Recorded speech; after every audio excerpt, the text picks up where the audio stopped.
All right, howdy folks. Welcome to, I don't know what I'm going to call this, NESnet. This is, I suppose it's still Paul's Infinite Workbench. I don't know. It doesn't really need a channel. Just decided to start doing some fun hardware stuff on Fridays. Even if it's a little ridiculous, it'll be fun.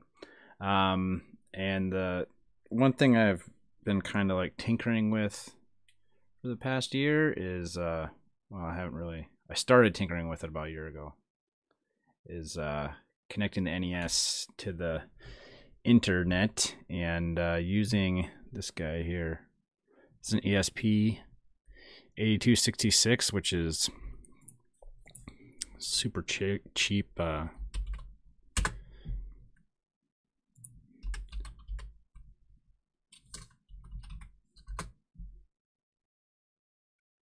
Wi-Fi board. How much do these things run? Something like $1. Anyway, yeah, for like $1 or so. And I got these things about last spring or so. I'm not a huge fan of how it's set up, but it seems the best way to get these things to do anything is using Arduino. I don't remember much of anything on how I set it up, so just gonna kind of start from scratch again and go from there. So the process of this, well, I want to get the tool chain set up today.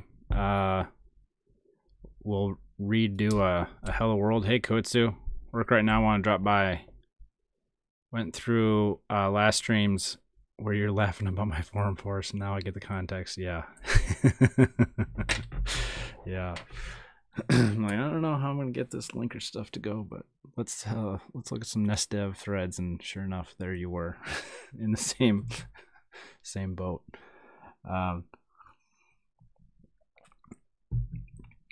Yeah, so get the tool chain set up so we can get code on here, and then start thinking about how maybe we're gonna wire up a prototype. I think I'm gonna start with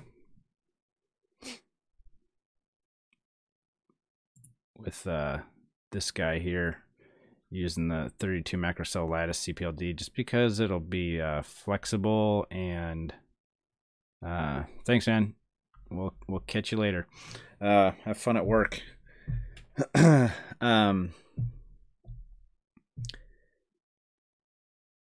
Anyway, so I don't really know how the direction that things are going to go, and really what I would like to do is for this to be, there's already some work that some guys are doing on the internet and emulator side, and that's kind of not my bag. My wheelhouse is the hardware, and so I'm gonna try to this is a joint effort, and there's some games that are already looking to use this functionality, and so I'm hoping to make it I'm hoping that we can define things in a way that have some proper layering and abstraction, so that we can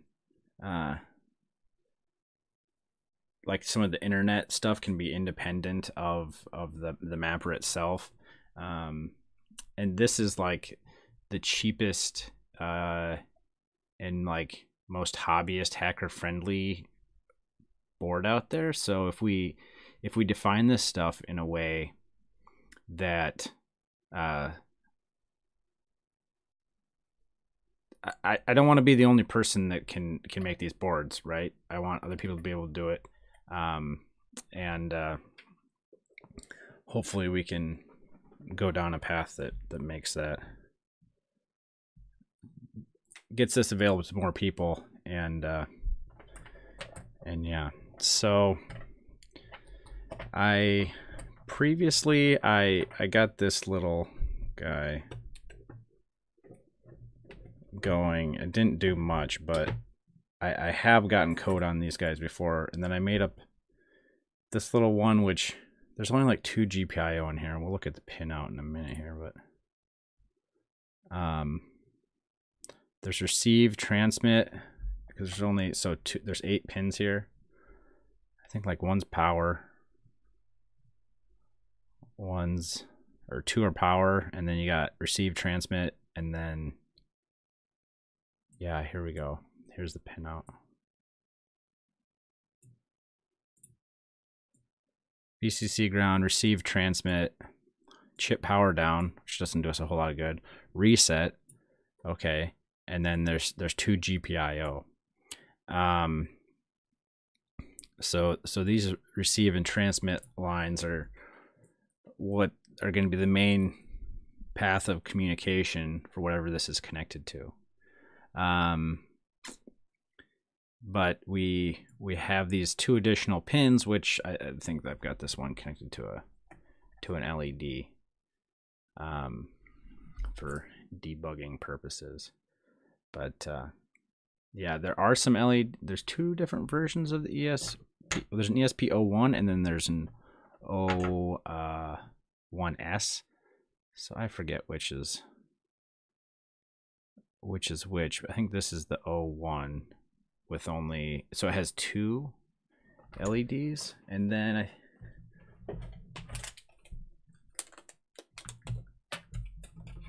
I've got another one here. I don't know if I had one open, but I'll just open this guy quick. So this is the 01S.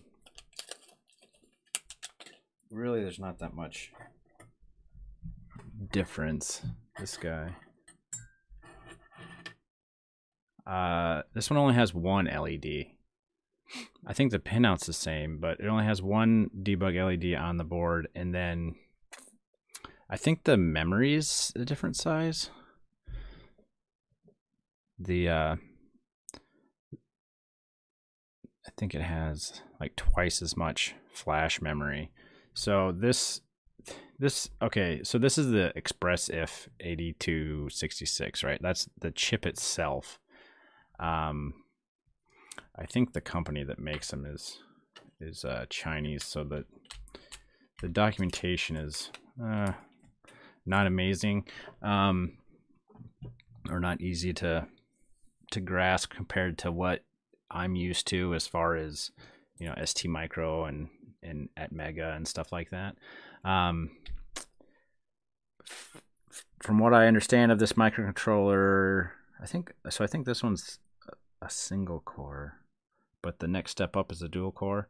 But there's no configuration flash on the microcontroller. It just runs from SRAM. And I assume that makes the die cheaper, the chip cheaper, which is great, but it can't be a standalone device. So you've got to have, this is just a SPI flash, I'm pretty sure. And so that's where the program code for the microcontroller, yeah, there you can see the part number if I reflect that light. Yeah, so we'll be using Arduino sketches to program this guy. That code will get loaded onto the SPI flash, and then when it boots, it'll load that up and execute the code we write. And then we'll also be able to use a terminal, because this comes with, well, when we're connected to the NES, we won't really have, well, I suppose we still could. Anyway, I haven't thought too much about it, but they come with, you can get these little USB UART adapters, and really any UART should work, but these ones are just handy, and they're they have the connector to just plug straight in there. This one I modified. I can't remember why now. Looks like one of those pins I want to switch to either be grounded or not. I don't know. Anyway, so I think very first step here. Let's get this guy to blink an LED. Our effective hello world for getting code on here. And so before the stream, I went ahead and I just downloaded and installed the latest version of Arduino. I haven't gone out and got the libraries and stuff. This is a file that I had previously working. Let's follow that link. There might be some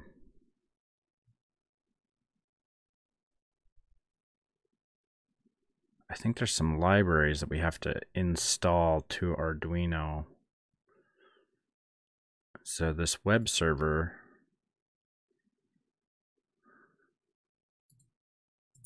I think or maybe it was this one. This was one of, I did with the web server project on here. But it's a bit backwards from what we want to do, but it was just kind of a, okay, I'm fine, thank you.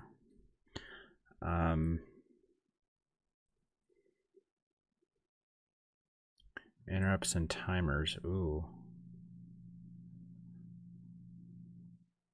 But the web server, so this guy can work as an access point, so basically, it can provide, the access point, so you can have your phone connect to it, or it can be client or whatever it's called, device that you can connect to your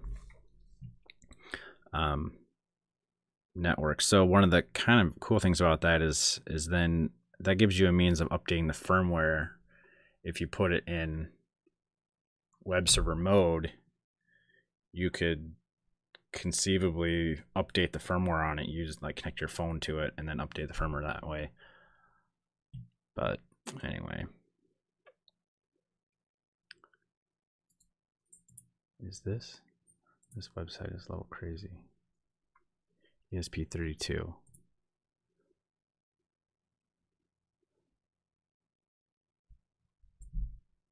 This is where I got it from, but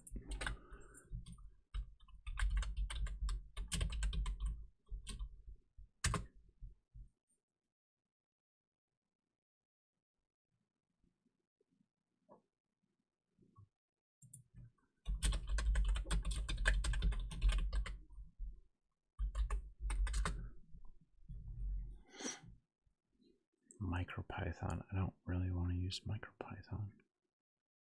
Let's see if this is it. I think so.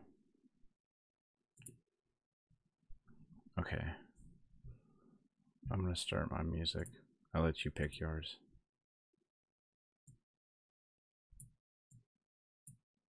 Yeah.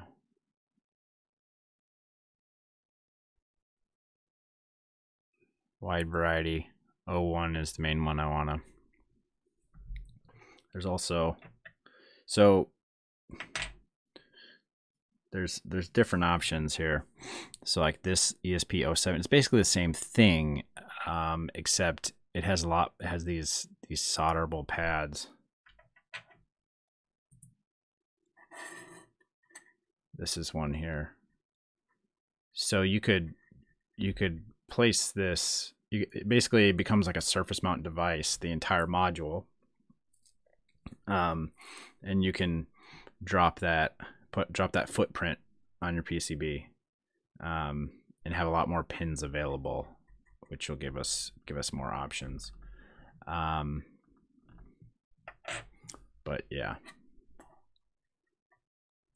gonna try to work within the confines of this guy, at least for getting started.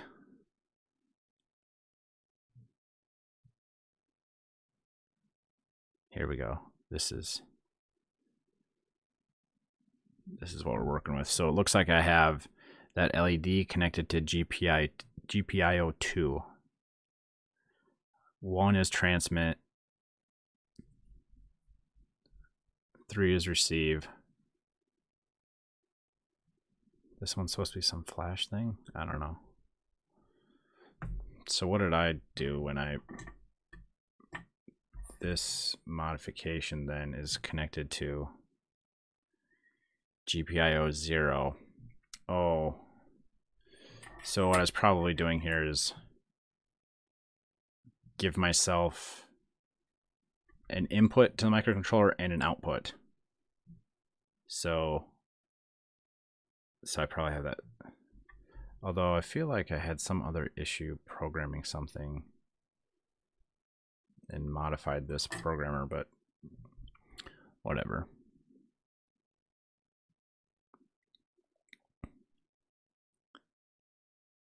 So we need to,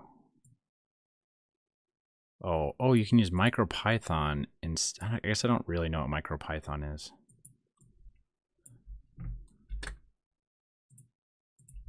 What is MicroPython? Yeah, so using Python to program the microcontroller. I don't hate Python. Python's pretty good, but the idea of using Python to program a microcontroller, it's a little bit. Personally, Python's a very good high-level language, and I don't really want to use a high-level language to program, but this is like Wi-Fi stuff. Like, that's pretty high-level stuff, and it's abstracted down. So for an application like this, maybe it's not so crazy.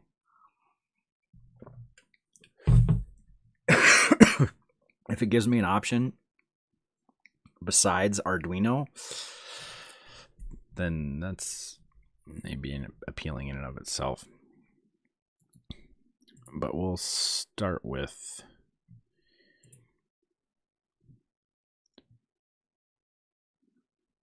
Arduino.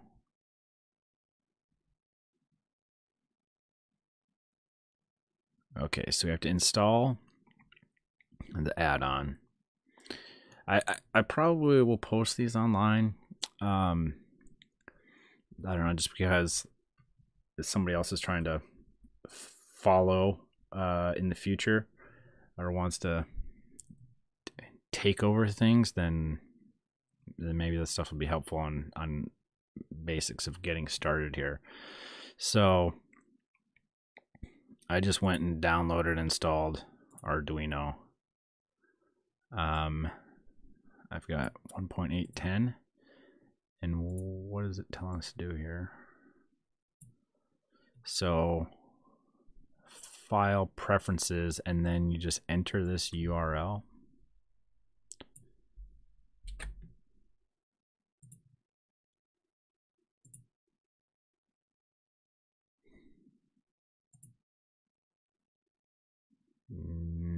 Additional boards. Here we go.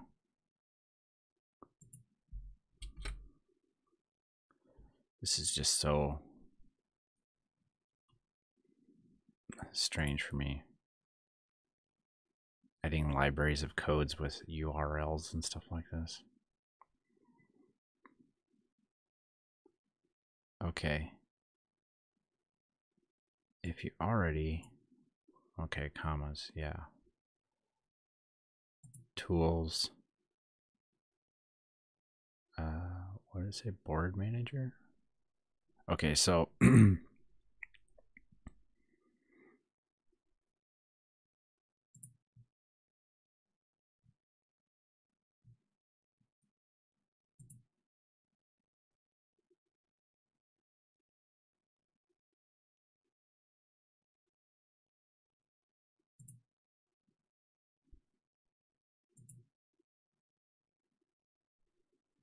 okay, there is no board manager. Is there tools board? Oh, boards manager. Okay. All right.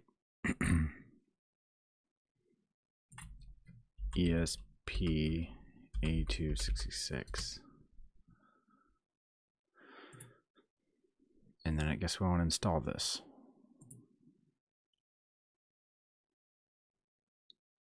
I'm gonna make myself a little log here. Just because I didn't do this for myself last time I did this, and now I'm wishing that I did.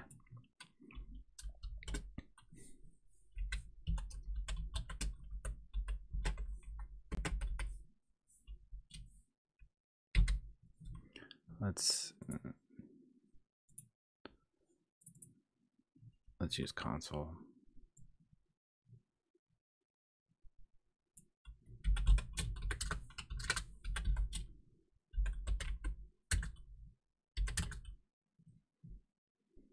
I have a whole slew of files, but then I can't keep anything, I think. Anyway.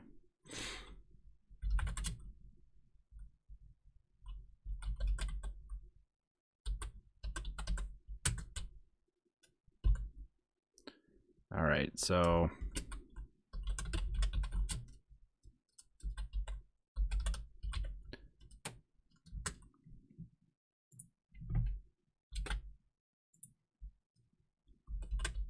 zip libraries.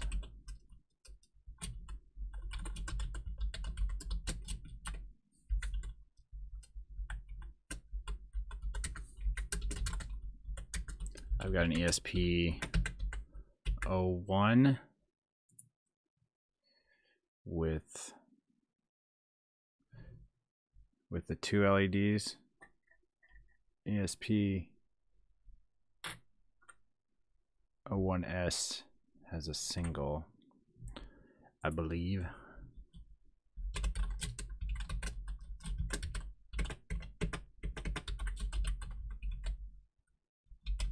Smaller flash maybe? I don't know.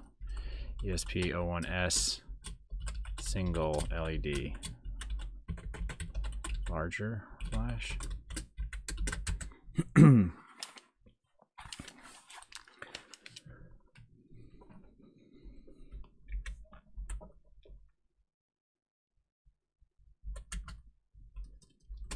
So I have wired ESP01. I have an LED to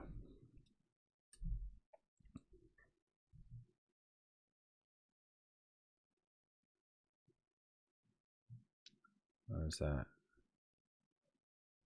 Where'd that picture go that I was looking at?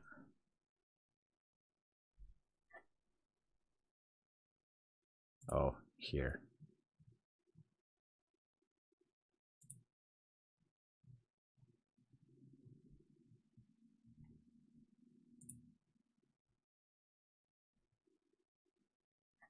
Yeah. So GPIO2.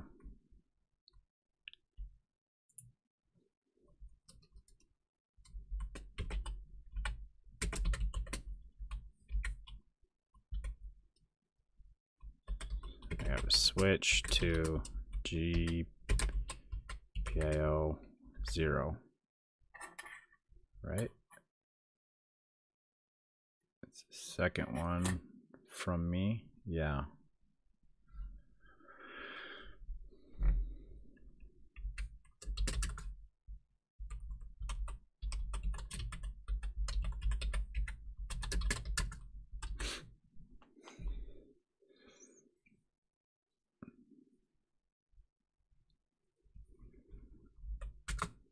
Okay. So that's installed. We can close.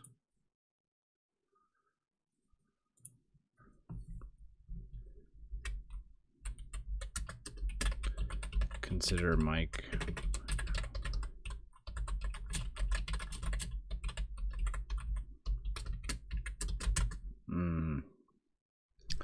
We'll see.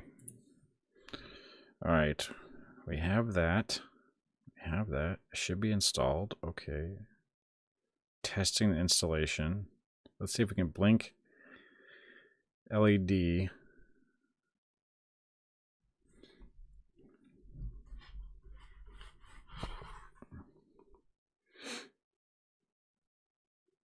I don't know. He's using the 12E, but it's the same microcontroller and everything. It's just all we really need to be cognizant of is the pin. We can use whatever pin number we want.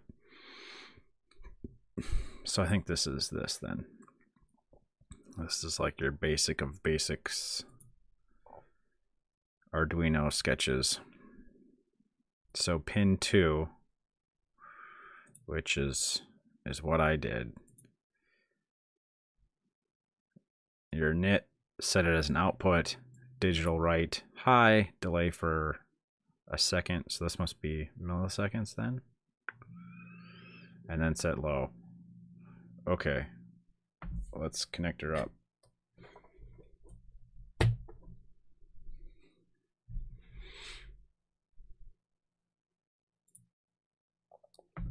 So I got connected down here. Apparently my LEDs, I already got a sketch on here, but so I think you just upload. Compiling. Serial port not selected. Oh, I think I gotta find tools, board.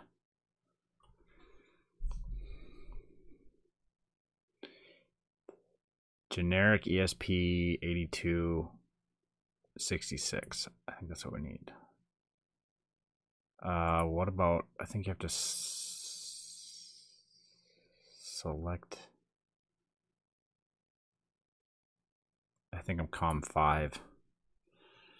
I think. Yeah. All right. So let's try that again. That's like first thing that like annoys me about Arduino. You already compiled it. Why do you have to compile it again? You just couldn't find the port. Oh, gotta do everything from scratch. Timed out, waiting for packet header.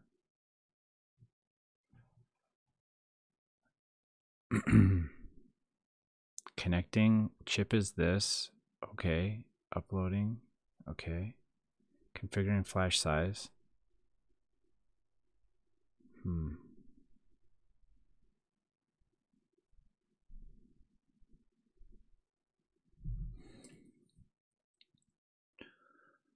What?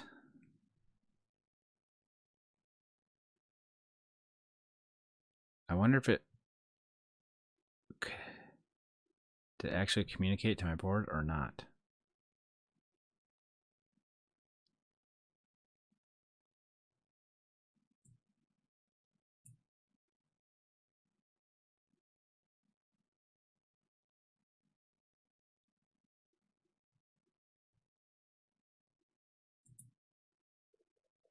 I'm gonna close this.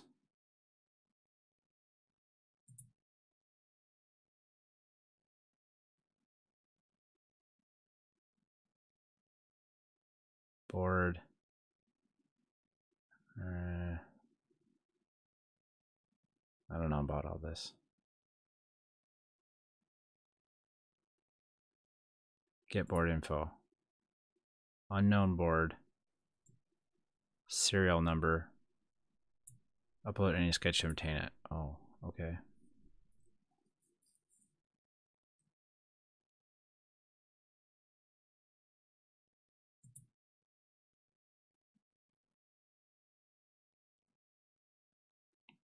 Try again. Hey, broke. Never managed to get board ID and serial number.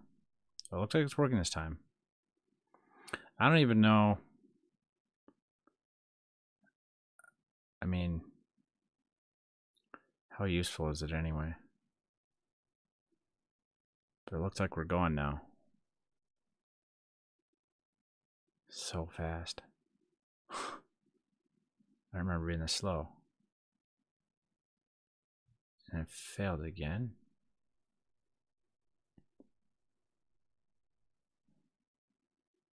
Waiting for packet header. Doesn't really give a whole lot of like.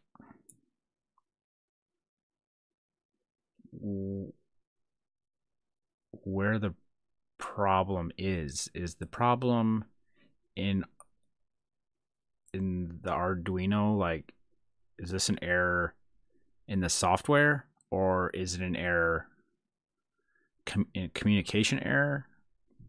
I don't know. Let's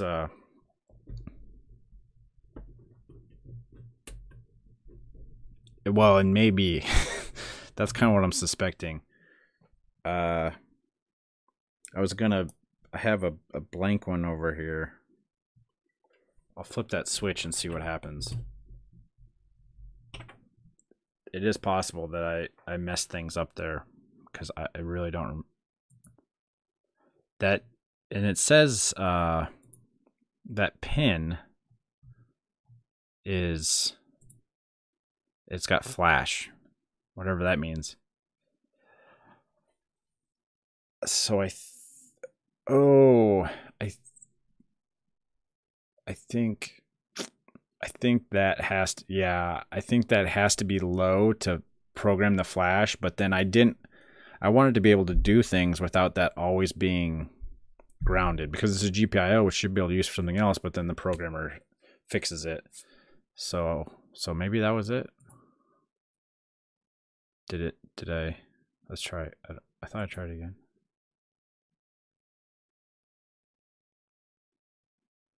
Connecting.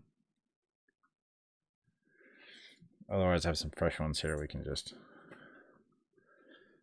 blame my modifications and try something else.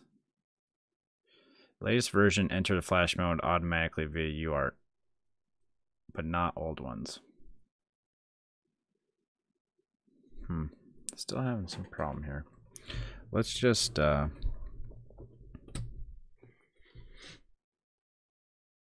and I think the way I had the switch in the first place was the default.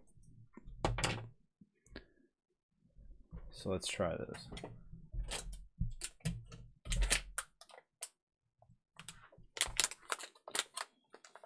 Try another.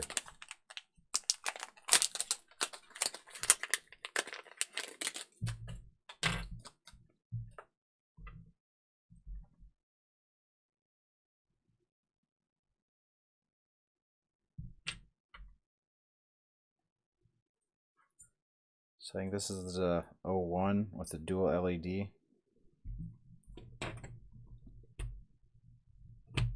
Oh, well, it may be, and I think that's what I did. Anyway, let's try this.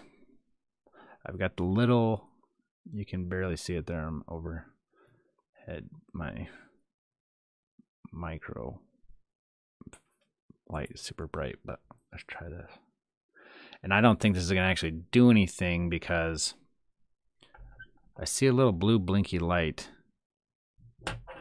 Probably the transmit.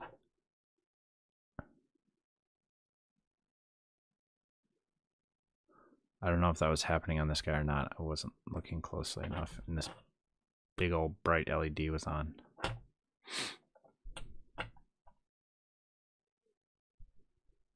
Doing it again. Let's close Arduino. Unplug this guy. Plug it in again.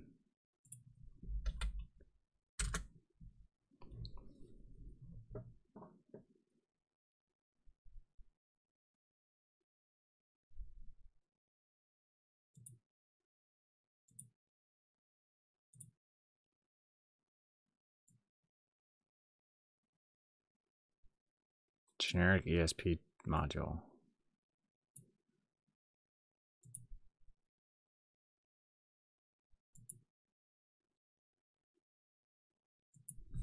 If I unplug it, which is my little button there,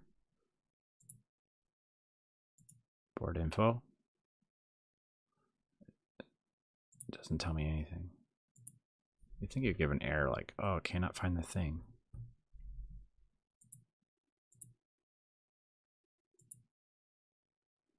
Okay.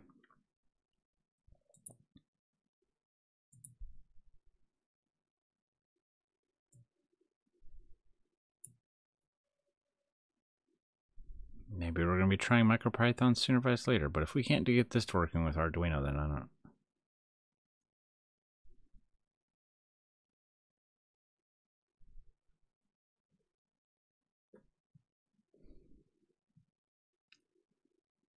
I mean,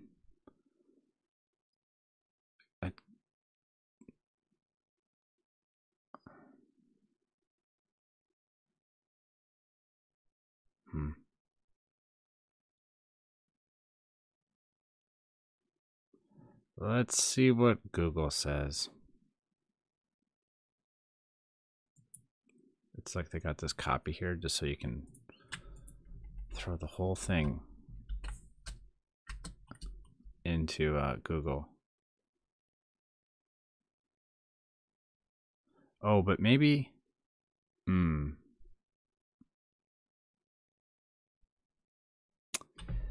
maybe that was my problem.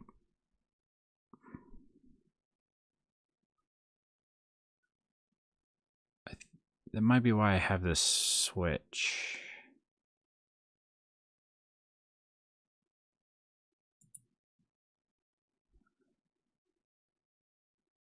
This seems familiar.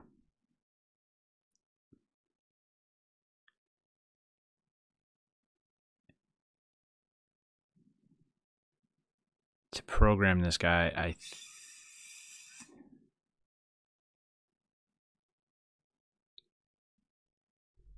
let's try this switch again. So is this, I think, so I think that has to be grounded.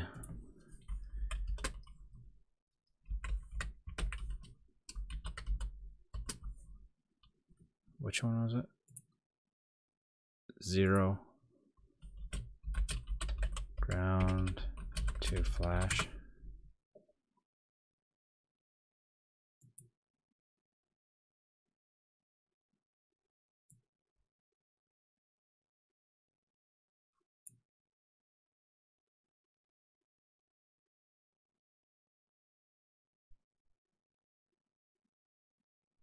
Programming via UART.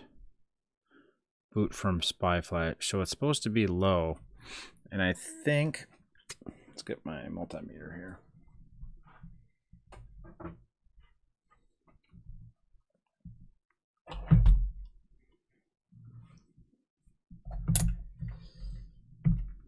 I think this is getting some deja vu, yeah. Let's check here. So this is my ground.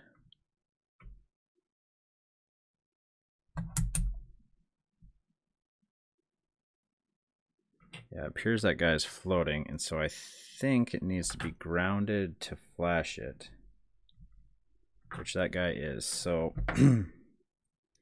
which is how I had this set up initially. So, but anyway, we'll try it again.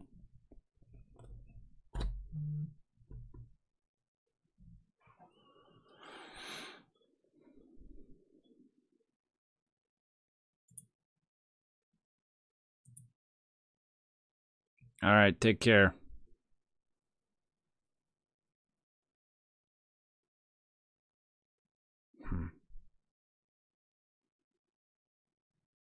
I'm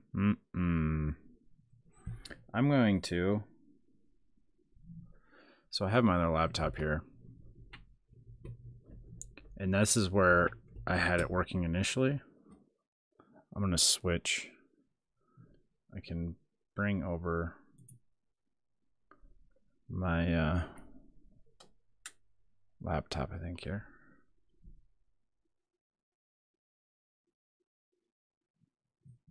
Okay. So let's try this.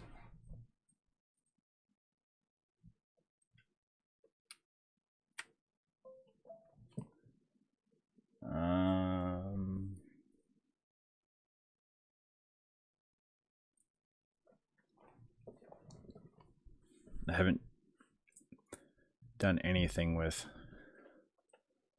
No, don't update.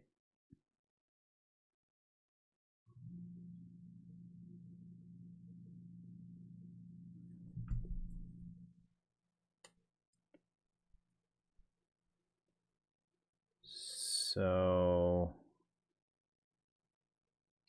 board Leonardo. That, oh, I think that's for.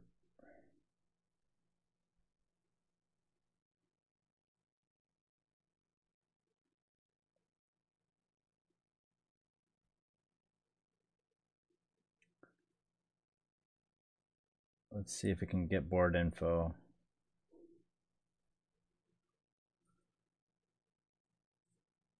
No, do I have the wrong?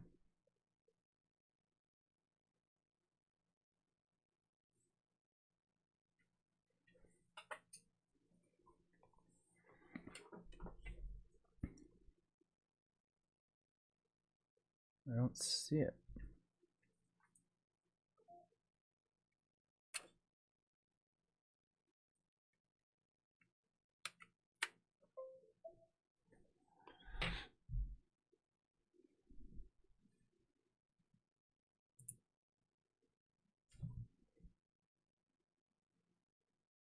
There it is. COM4.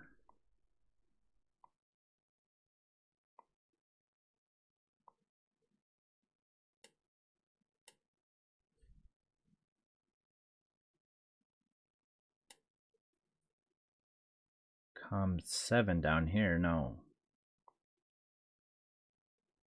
COM4. How about now? Okay. Let's upload that.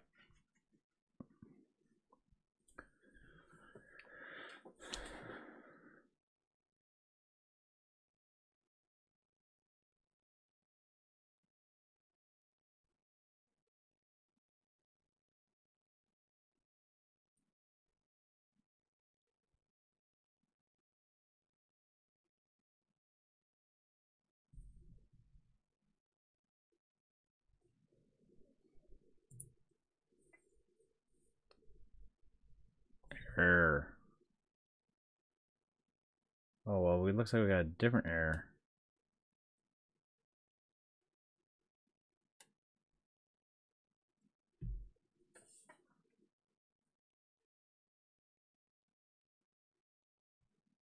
So here we got didn't receive command response.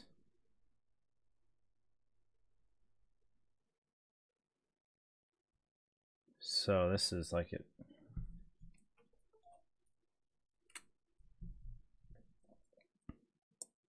I'm gonna try.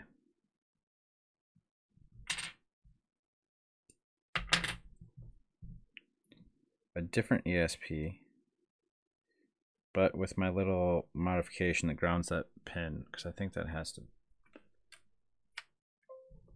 I think that has to be grounded.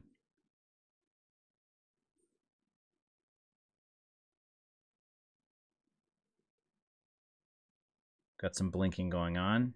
Uploading. I don't think it did this last time.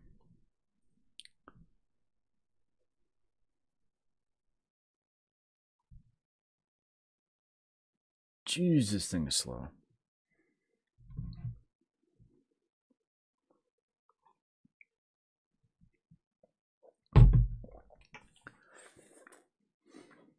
Oh my gosh. Probably what this thing says it's.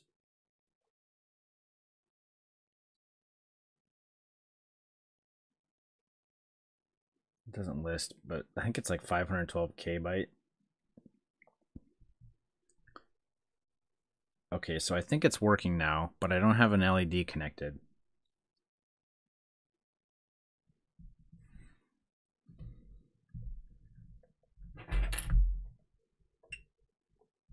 Turn the, I think the light on my oscilloscope is broken.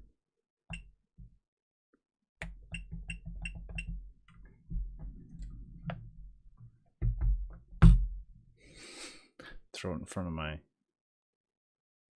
oh, but I can't do that at the same time. Anyway, whatever. I can see the oscilloscope. Let's see if I can see it, or not oscilloscope, but multimeter. see if that pin is changing without shorting everything out.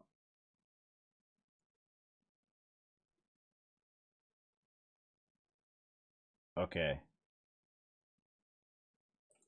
That's working.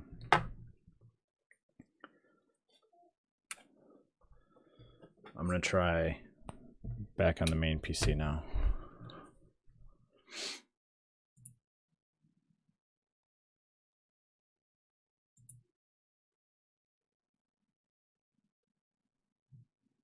This one's on COM 5.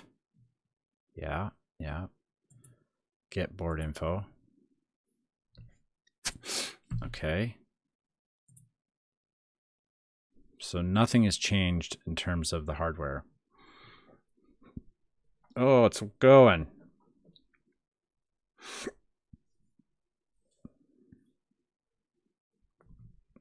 So maybe there's a problem with this guy.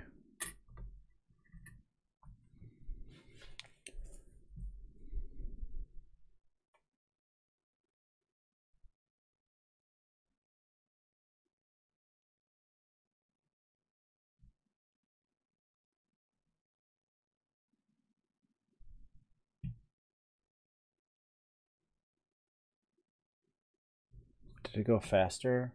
It didn't tell me how fast it was on here. So I think it's done. Oh, it is. It says done.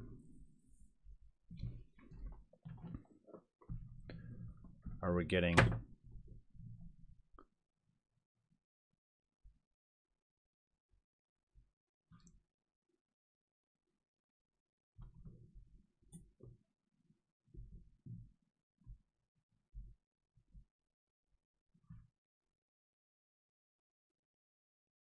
It appears to just be stuck at 3 volts.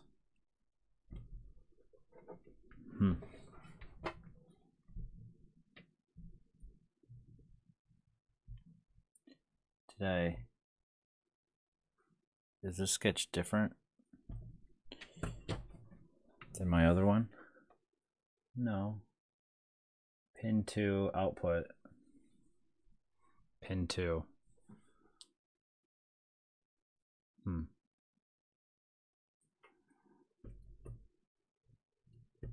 What if we power cycle it?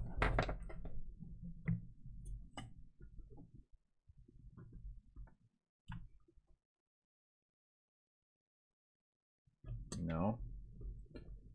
What if we flip our switch?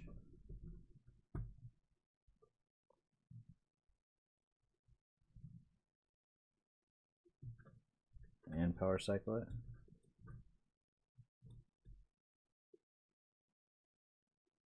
Okay, now it's working.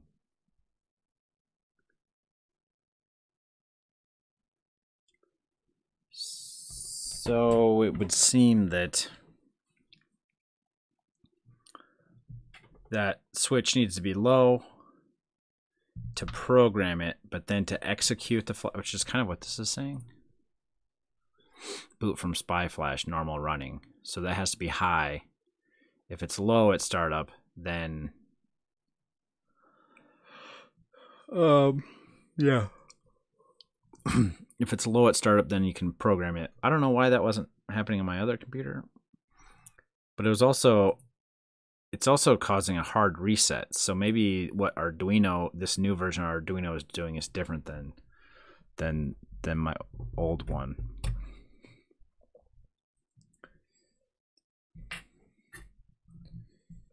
So let's try this guy again. Same serial programmer. Oh, but I flipped it to run.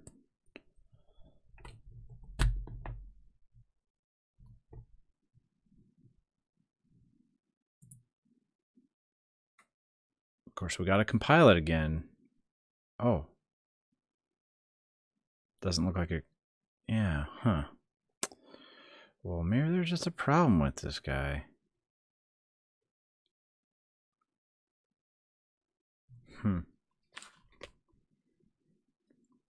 I kind of want my debug LED, but what are those? LEDs on the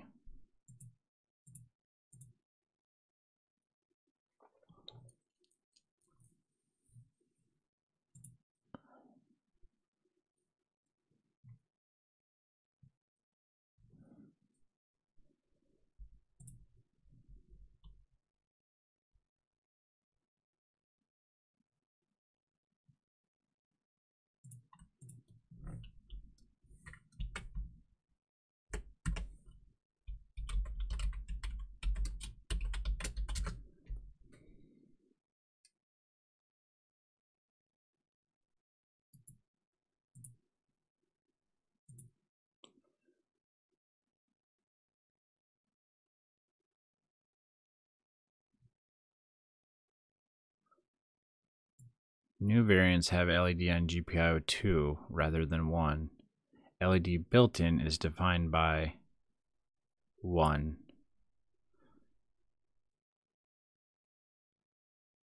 So let's try 1 is okay. So GPIO 1 is not, because these we have pinned out on the 8 pin is 0 and 2. So let's try making, so this one is pinned out to 8 pin. See, I want a Vim. I don't want this Arduino nonsense. Oh, gosh. Anyway, probably a way to edit my files in Vim. Oh, well, this one didn't work. It's probably not going to work now either. We'll let it try again, though. Just in case somehow.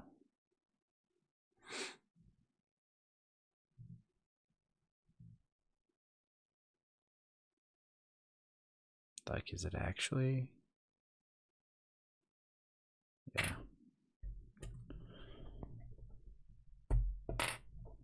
I forget which way is which. I think my switch, so to ground it, I need to be towards the USB connector.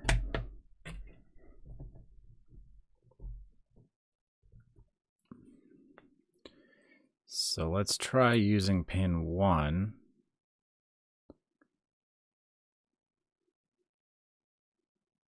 Okay, this is working, it appears. Features, Wi-Fi.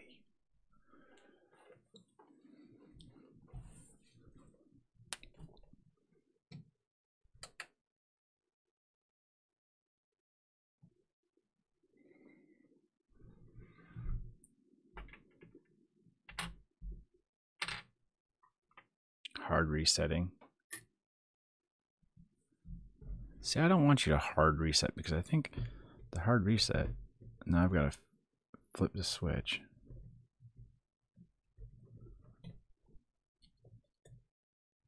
Turn it on. Okay, there we go. You see it? Yeah, you should be able to see it. So this is pin 1 is blue LED on ESP 01.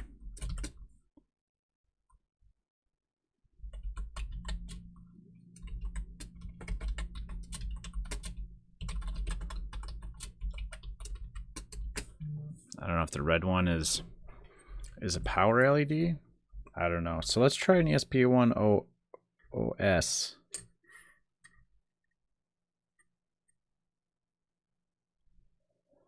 If we just pop that guy in there, see what happens.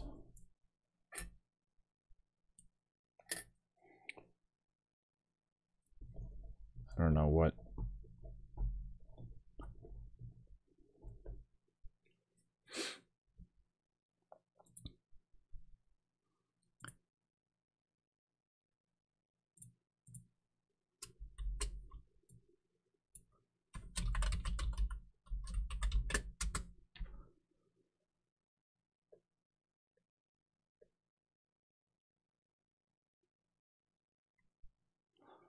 I don't know. We're gonna find out if that single LED on an 01S is oh I forgot to flip the switch. This is stupid.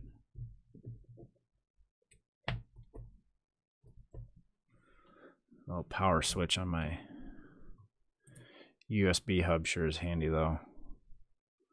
All right. I think it's going.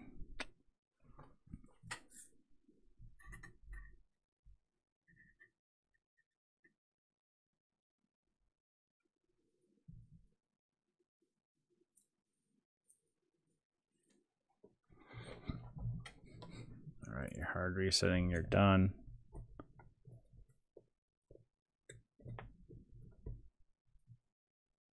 It flickered for a second.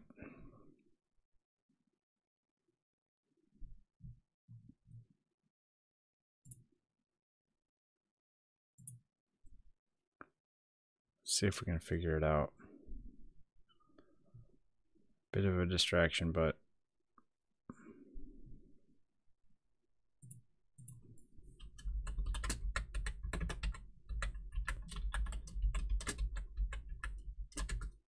not A, S.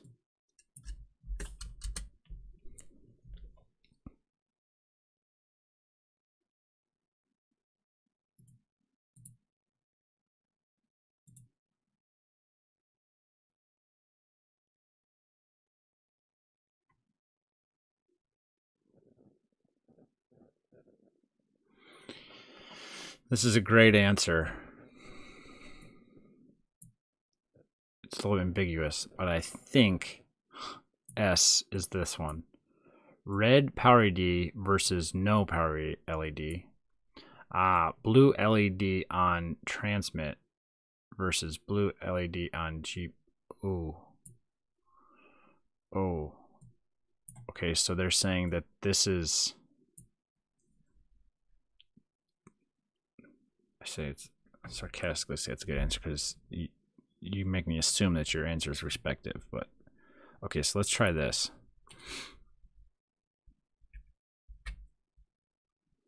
If there's, let's try. Oops, I didn't do the switch. It's gonna be mad at me.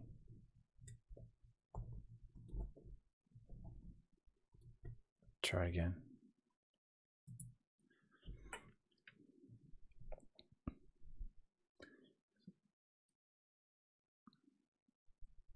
See, it's flickering right now as it's programming,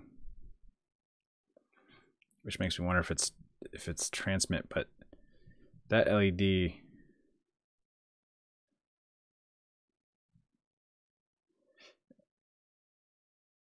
the blue LED was flickering when we were programming it on the 01 also. Hey, there we go.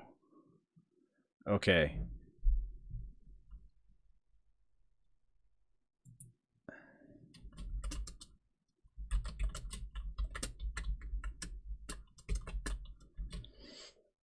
That's dumb. Why did they make that switch? Because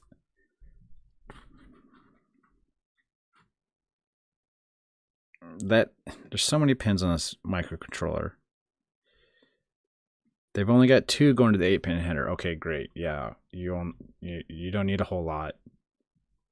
You don't want a massive connector. You got 8-pin connector.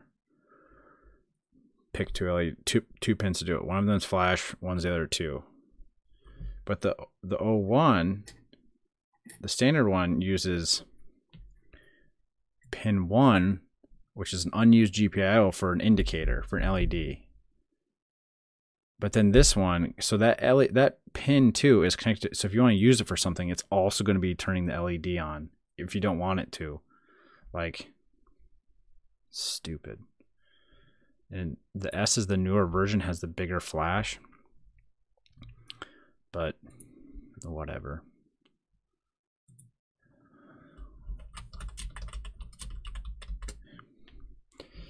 So, and that's probably what this other new ESP01 models use a different pin. I think what they mean by new is probably S. So I think they were saying that it has to be low to be on.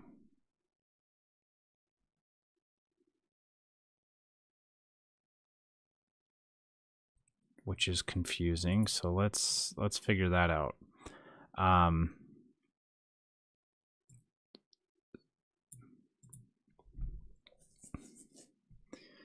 So high, we'll have it high for 3 seconds. Oh wait, no. This is opposite way around.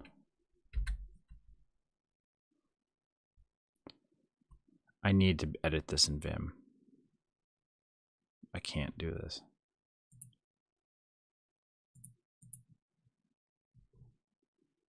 Let's figure this out right meow. Edit with Vim.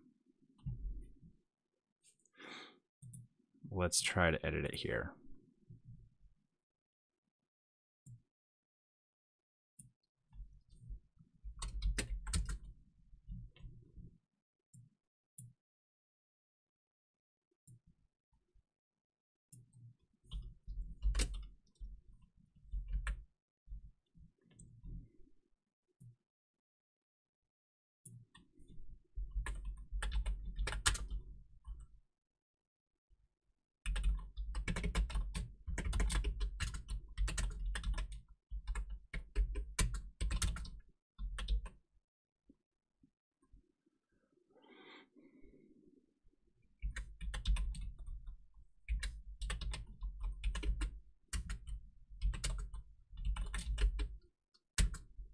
All right.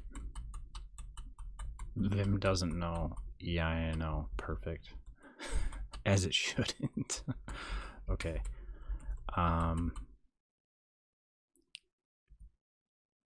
Yeah, this is right. So it'll go high. It'll wait this long. Then it'll do this. So this will be high for 3 seconds if we do that. Oh.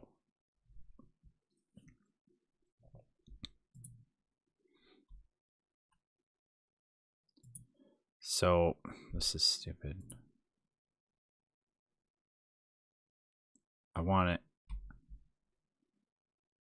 Can I really not use a separate text editor?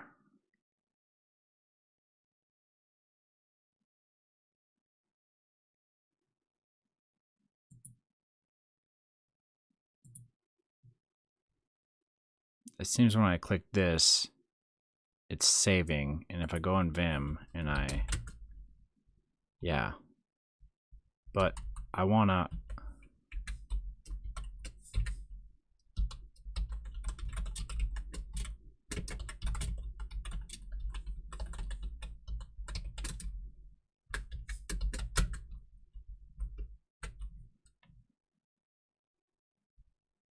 yeah, it didn't work because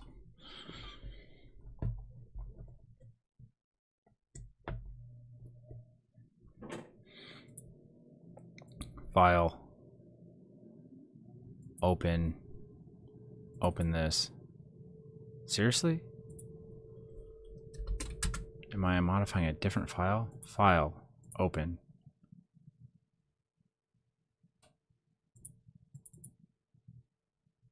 What the hell? Close. I just want to close the file. I don't really want to close Arduino.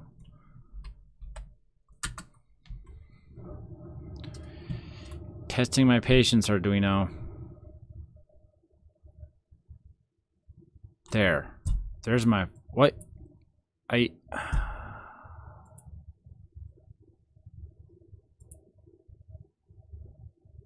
Seriously.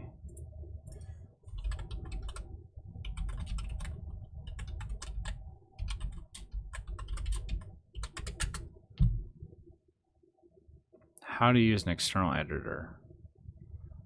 Preferences. Okay. preferences. You use external editor. Okay.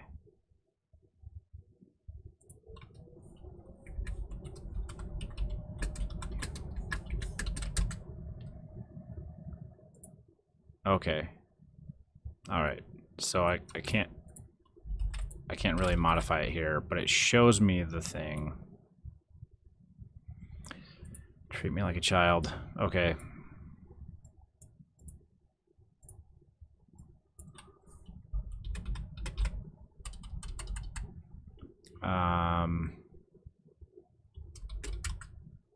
So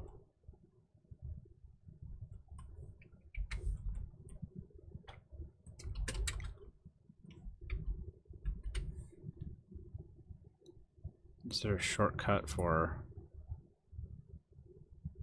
upload control U?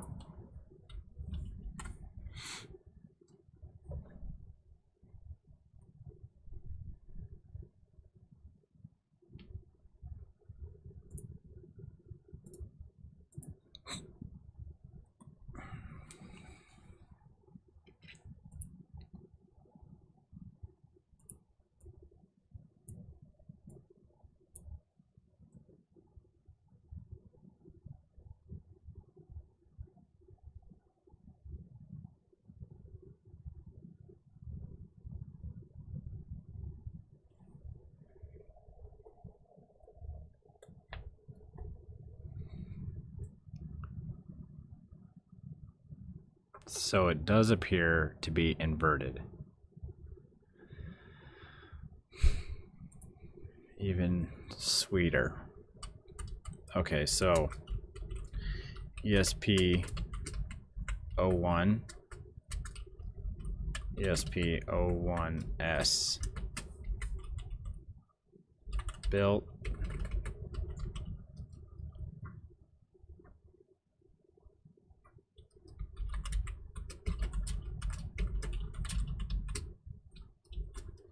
is GPIO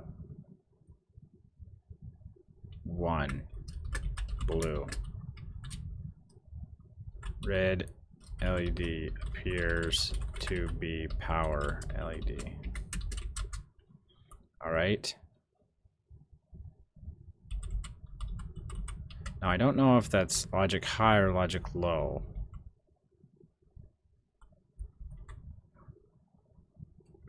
Pin 2, no power LED.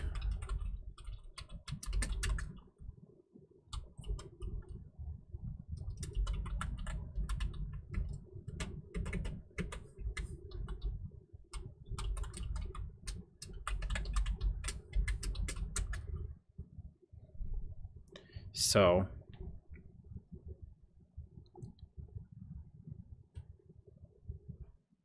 let's, for sake of completeness, let's test the 01.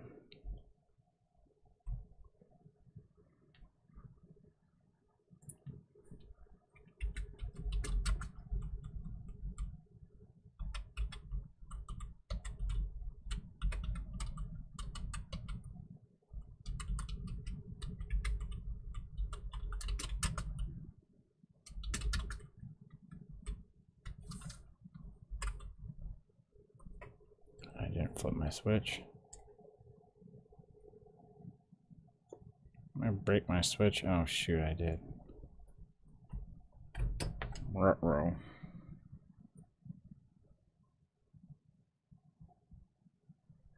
Let's hit this guy quick.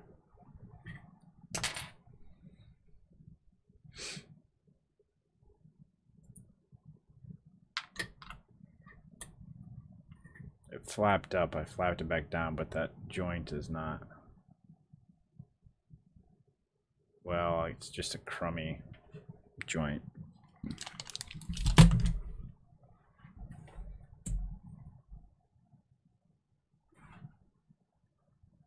Why did my soldering iron killed my... I think I got too much stuff going on my power strip here.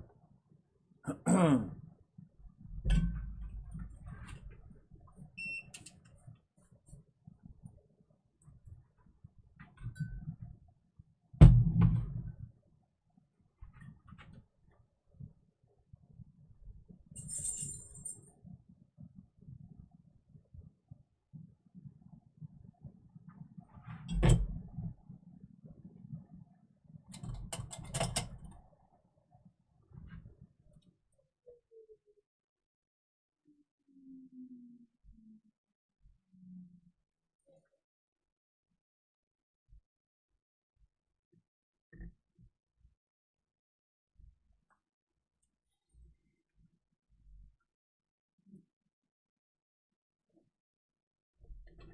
don't know if there's any pour on this board.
Adding that top corner there gives it a little bit more strength for when I push on the switch.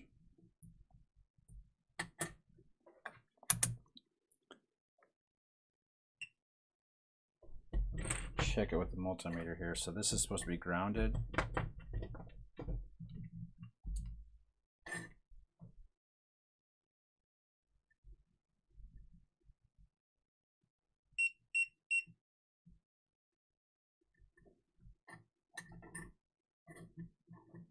Does not appear to be a success.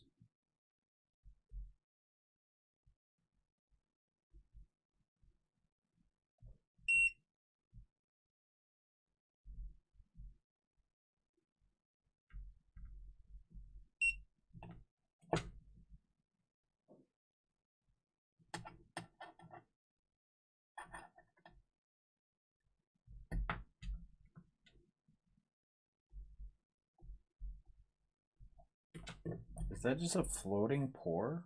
How was that working before?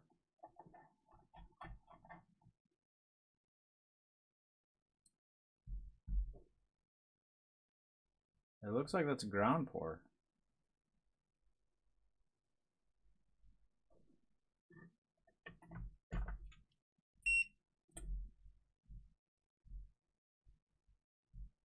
Oh, I'm going the wrong pin. This one's ground. That's why I made it black here. So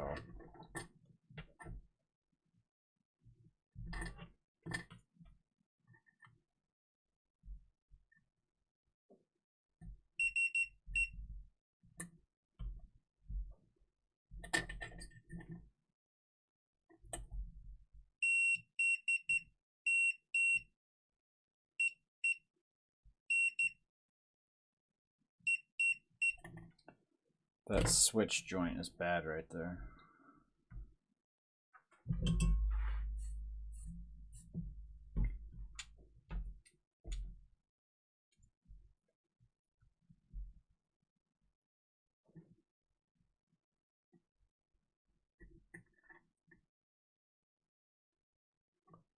That looks good.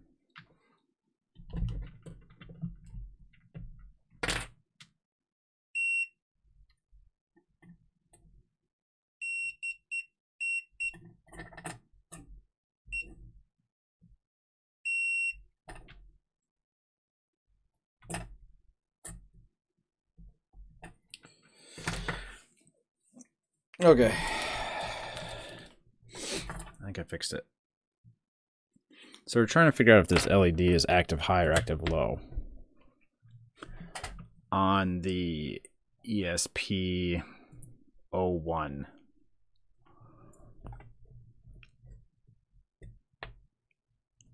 you flash it for a second, you don't know which you got. So let's try that again.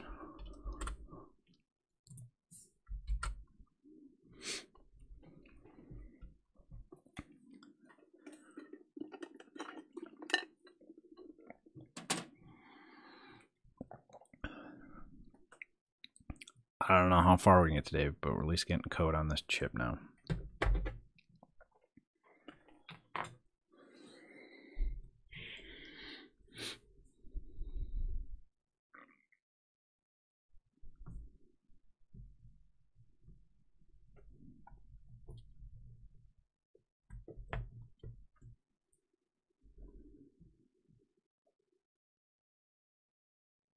Yeah, it appears to be the same. So it's actually active high or active low.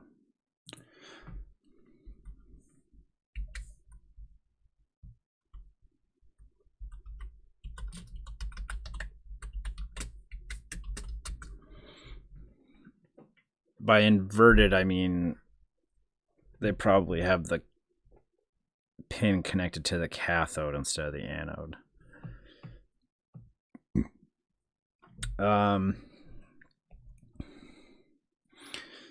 So let's document some of this stuff here.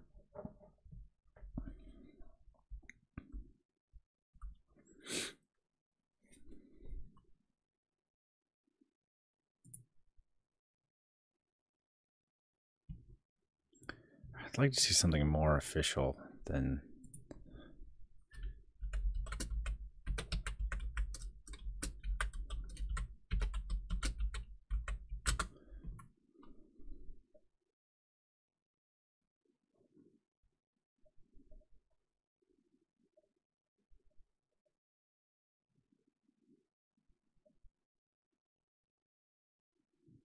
what's the wiki say? Here. So the Wikipedia appears to think that it is a 1 meg.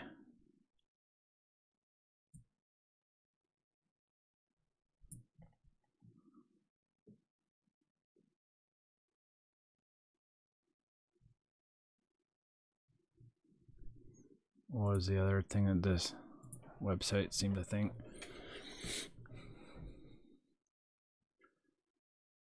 Yeah, power LED and the GPIO is different. Or not the GPIO is different, but the LED is a different GPIO. Affecting your code? Probably because of the GPIO. Oh, and the other...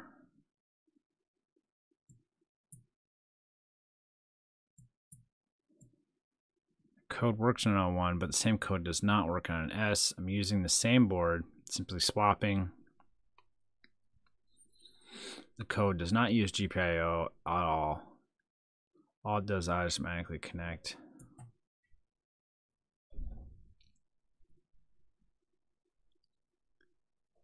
Yeah. Anyway.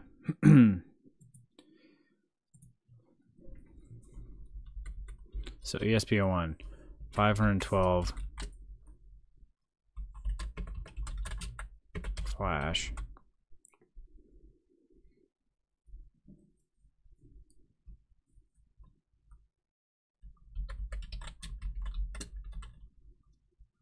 Power LED, red, built-in LED, blue, GPIO 1. This is 1 megabyte flash, and we could verify that with looking at the part number. No power LED, built-in LED blue GPIO 2. Same, also pinned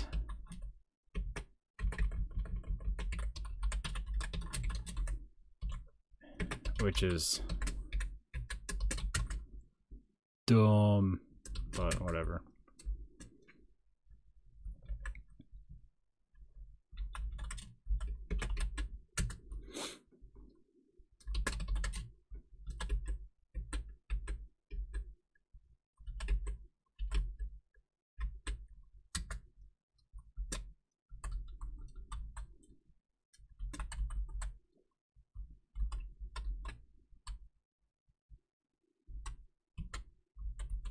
Hey, playa. How we doing? On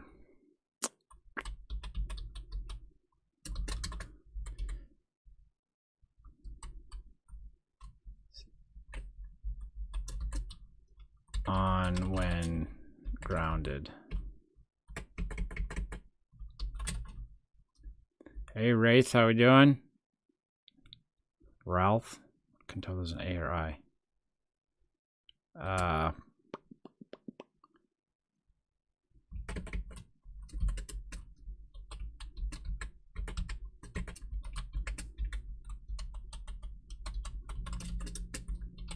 We are. Oh, it is correct. I guess my text just makes it look like, or maybe it does. I'm pretty sure that is no, but you go by Wraith. Fair enough. Yeah. So for you guys, yeah. Okay. Trying to get the Nintendo connected to the internets. We got these little cheapo boards. These guys are like $1 or something. And this chip right here, that's the microcontroller. And then this is the Wi-Fi antenna. Like, this is just a super cheap chip, but program code that we're running on this chip, it gets loaded onto this external flash because this guy only has RAM for execution. And so we're just getting stuff set up today, getting started with the tool chain and everything. There appears to be two commonly used methods of developing and programming these guys. One is Arduino, and the other one is MicroPython. Semi-familiar with Arduino, enough to know that I don't really like it, but anyway, right now we're just doing a blinky LED. So you can see this guy down here is blinking. It's got a red LED, and then right there it's a blue one. So I was trying to figure, there's two different versions of this cheapo board, and the LEDs are connected to different things, and they have different size flash and all this stuff. Anyway, not a big deal, but working through some learning about these basic things on these boards and what we got to do to get our code on them. So this is one of my flash boards. Thanks.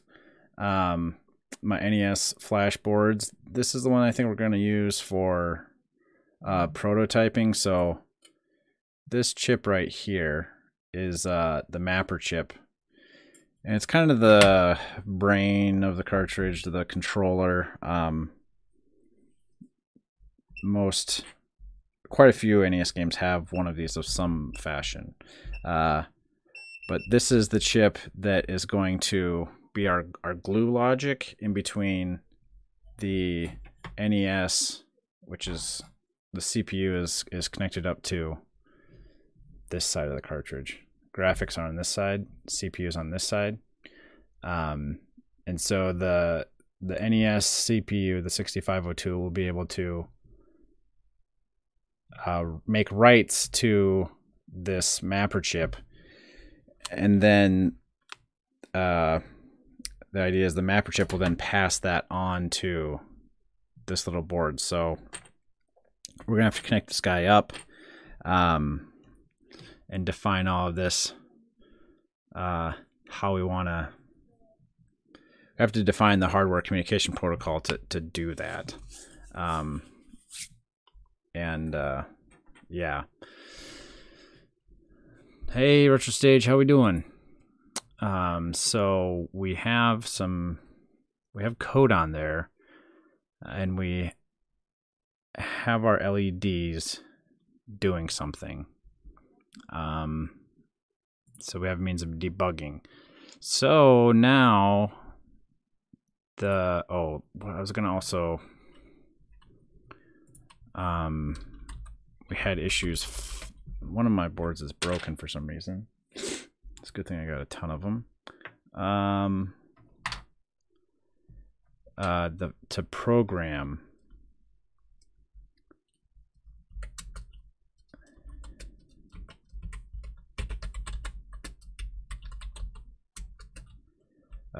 GPIO.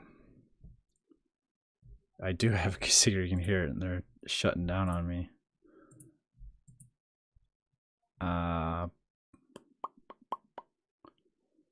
Yeah, GPIO 0.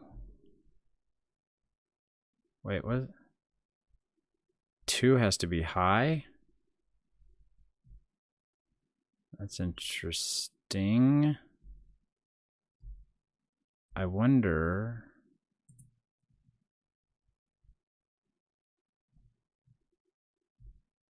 So this is 2, and that's what I connected the LED to.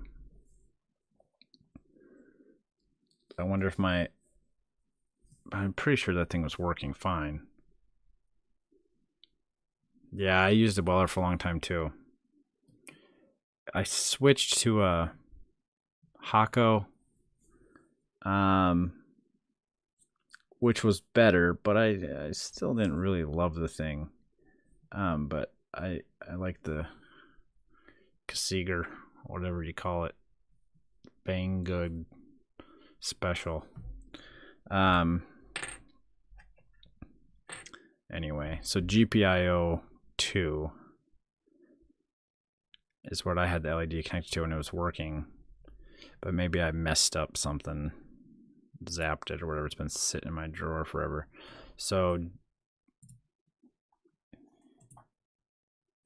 the little UART to USB programmer that you can get with these guys doesn't do anything with the GPIO to program it, so you have to ground it.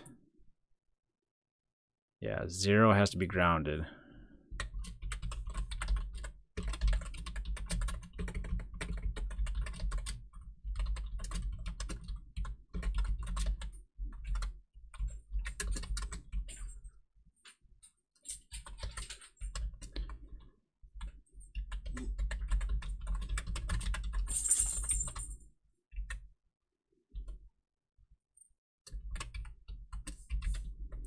And then if you want to run your code, now my old version of Arduino, I think it didn't hard reset the chip. It just let the chip run, and so it would go run whatever code you wanted. It was kind of nifty. But this one appears to hard reset the chip, and then it checks the state of this GPIO again, and oh, well, it's still low, so it's going to be in flash mode. Whatever. So GPIO 0 must be high to boot from SPI flash. So GPIO 2 is, or 0 rather, is kind of like a bootloader switch. Program UART boot. This GPIO 15. This must be low. I guess if we took this guy high, then these don't matter and boot from SD card, but I don't think we're going to do that. Anyway, let's copy this because this was useful information. All right. So let's do something. Let's actually connect this chip to Wi-Fi. These random nerd tutorials seem to be easy enough to get started. I don't really like how the website is organized because I enroll in courses. It's just like, dude, I just want to check out your projects. I do wonder about MicroPython. Should we just do that? See what it looks like?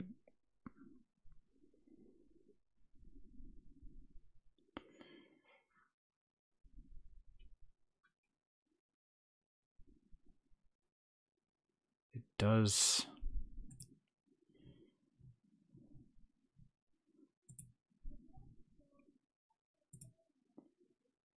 Does sound a little bit enticing compared to, I don't know, MicroPython tutorials.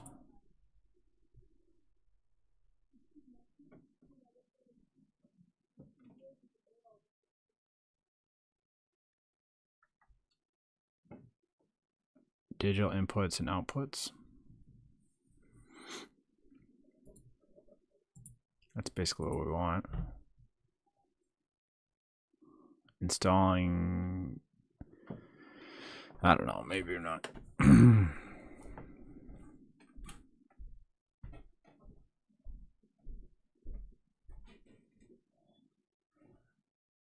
not sure I want to go down this path right now. Maybe I'll do that off stream, give it a try, see how I like it. We just spent the past hour or two getting Arduino going. So let's connect this guy. A Wi-Fi button. A web server. I think web server is one I've done before. But that's the opposite. We want this thing to connect to a router.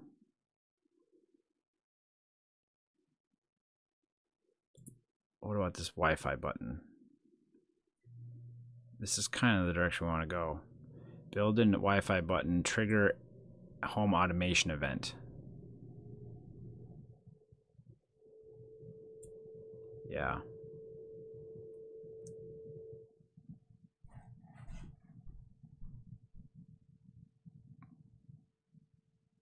I don't really care about those things.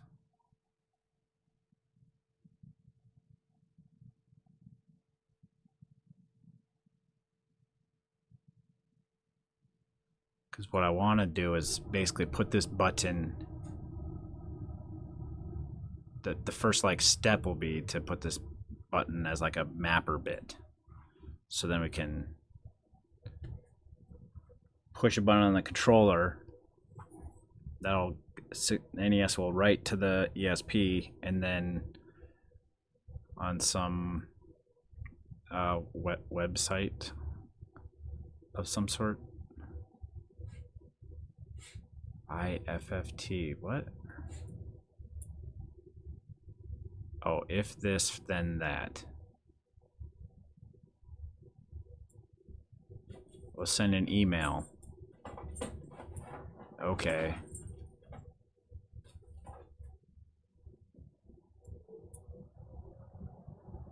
I guess. I'm not internet savvy enough to.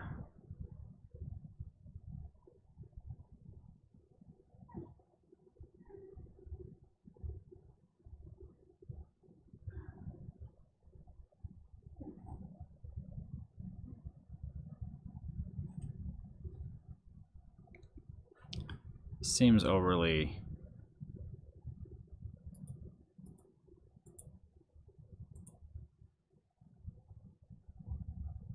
dramatic. Not dramatic, but I want something simpler, but I guess whatever.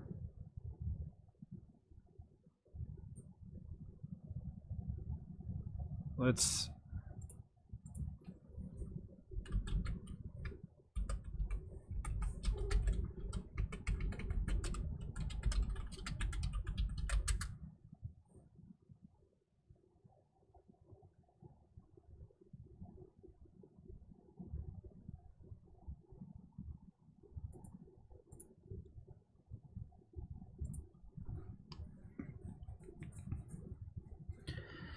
I mean, really, the direction that we're wanting to go to is this thing's just sending packets and connecting to.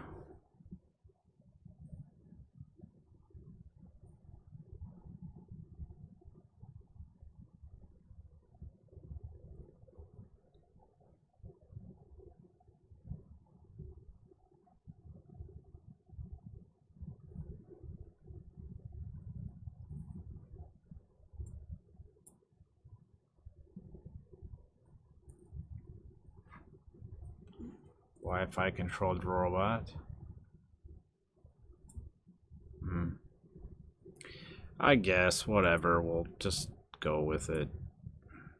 Okay, so if this, then that. I gotta create an account.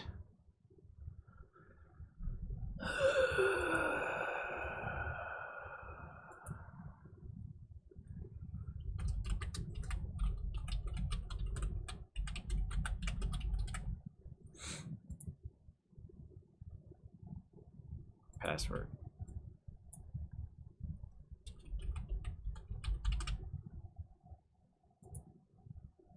Sure.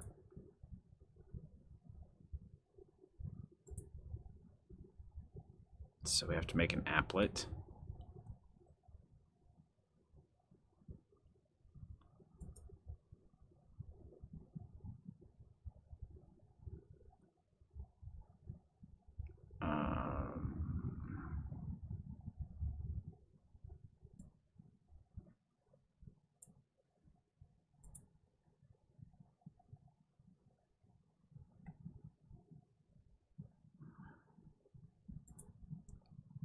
What? Open my applets.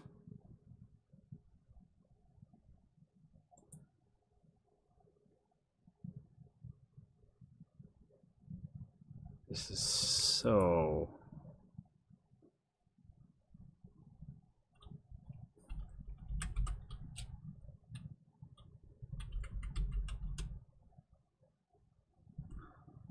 I mean, come on. My account, my applets. Get more? Is that what I do? Get more? I don't know. This is so stupid.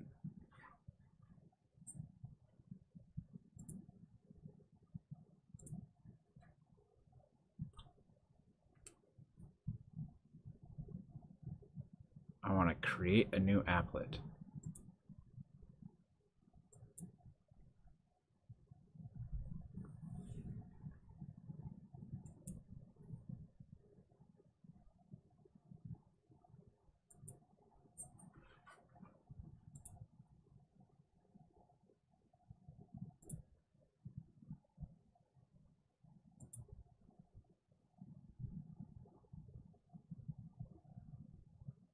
Oh, create my own? Is that what? Seriously? Oh my gosh. Okay. Create my own. Okay, I guess this. Tell us about your company.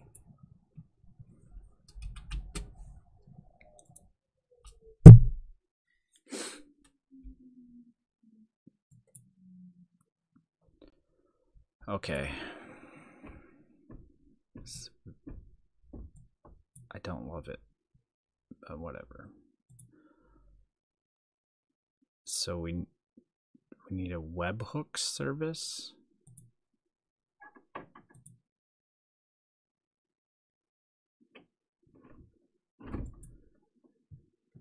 Create a new applet.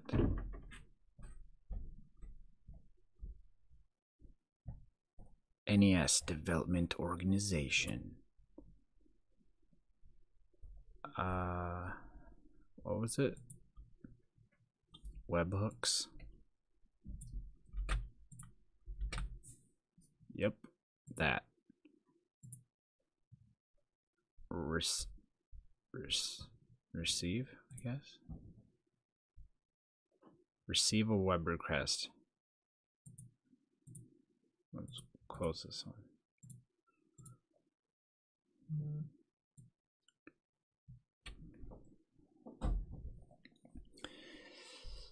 Fires every time your microservice receives a web request or notify an event. So event name.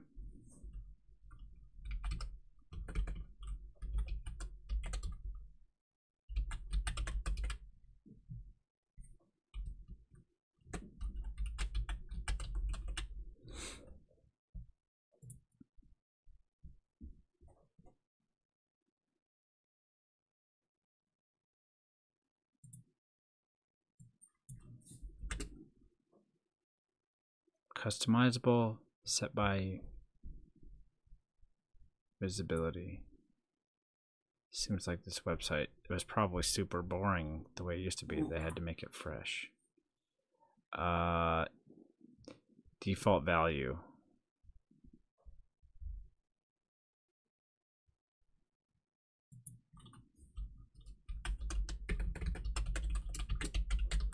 Button pressed.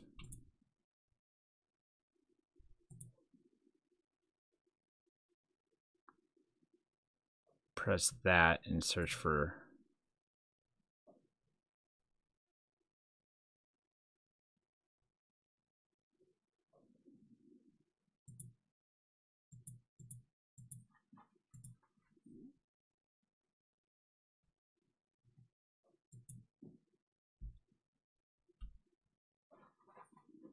use sentence case capitalization without a period.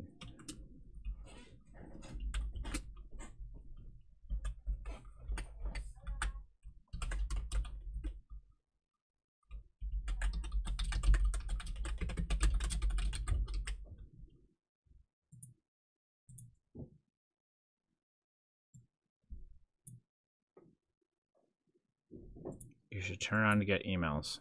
Oh, add then. Okay, here we go. Gmail. Send yourself an email.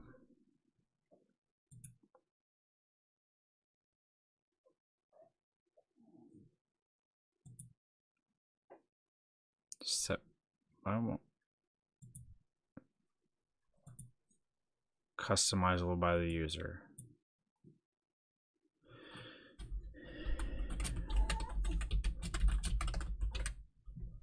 You want to go, Bandit?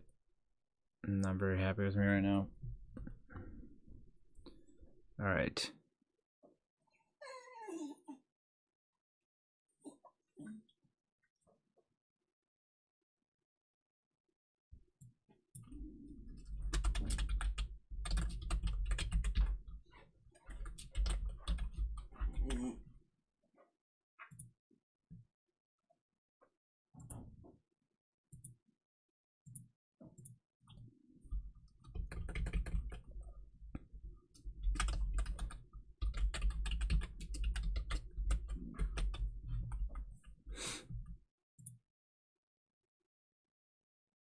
Whatever.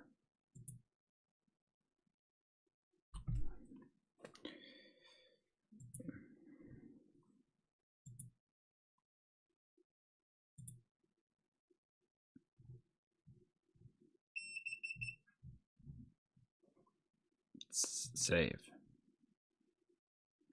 Oh, come on.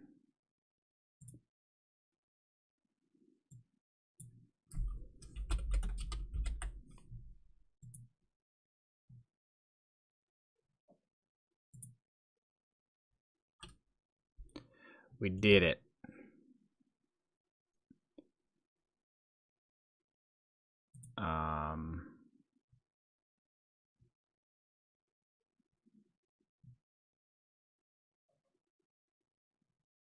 I didn't do the way that he said. I just said to myself, test the applet.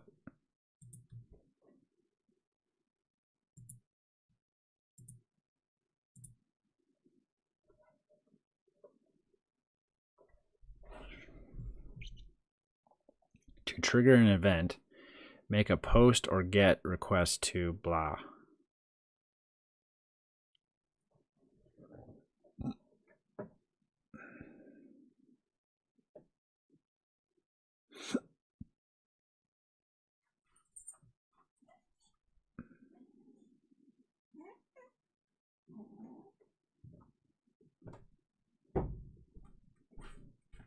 Type in the event name.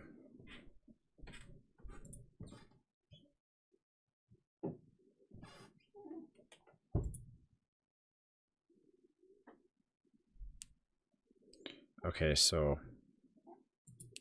I guess we'll sign in. Sure.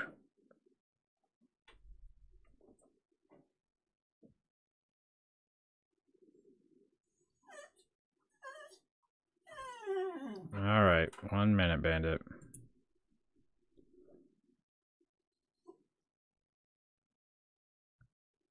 Okay. Got it. Where's my thing?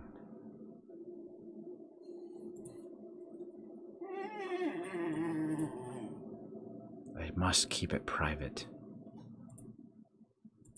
You guys are gonna send me a bunch of emails. Thanks. I don't know what we did. This is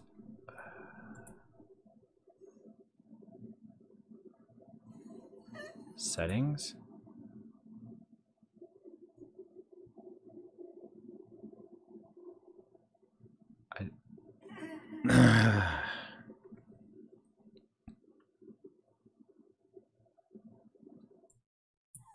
The future's now.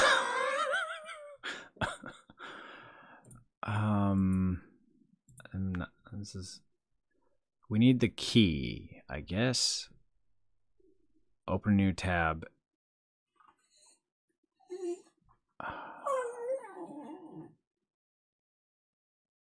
Trigger an event.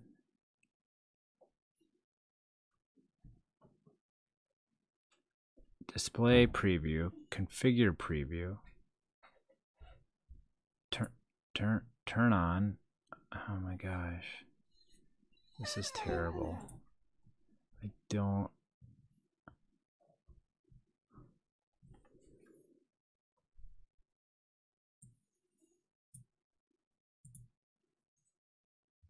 Is this it? Want to test this applet yourself? Yeah.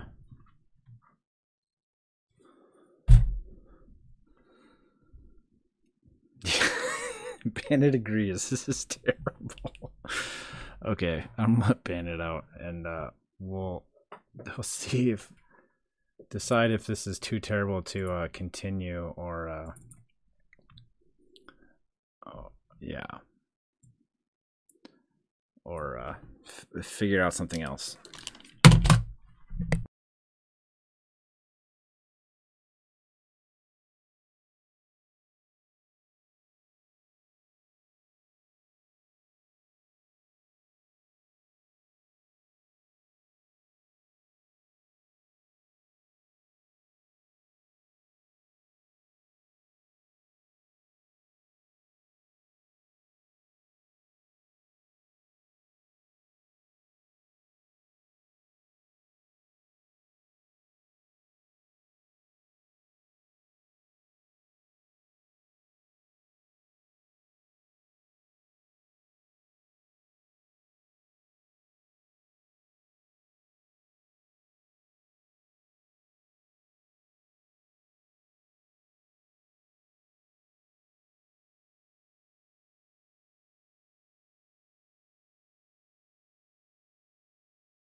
All right. I don't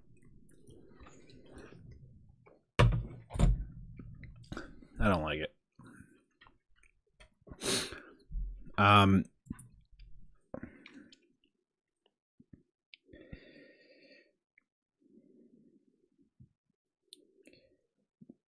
The first thing that we have to do is just connect wireless. Maybe I'll come back to this nonsense, but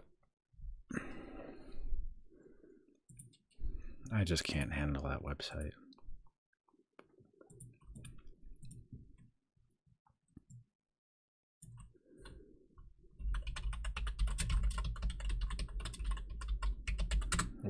We got to connect to a network. Let's just do that.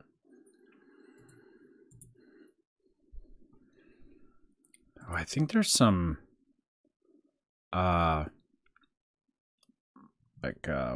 what's it called?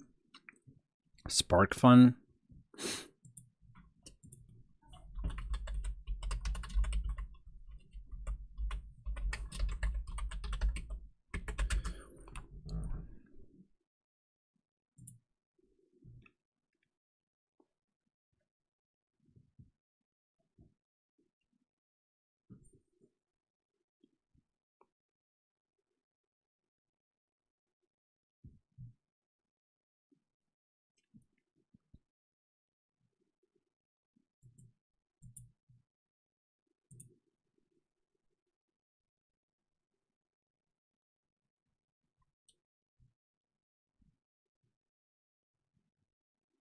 Powering it, programming it.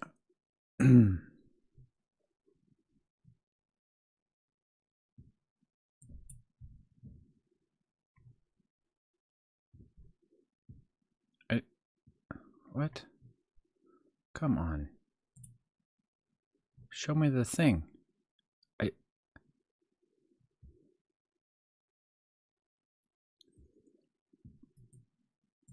Okay, here's an example of the web server, but connect to a Wi-Fi network, interact with the internet, a network of its own.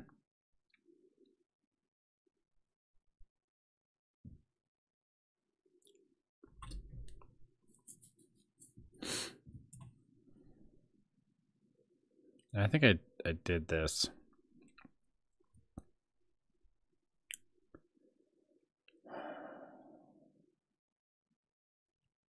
Yeah. Oh.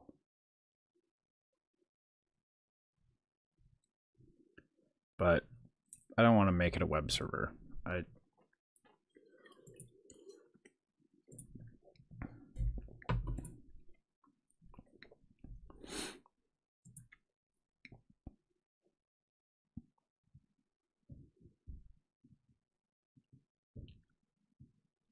Yeah, so station mode, soft access point, both.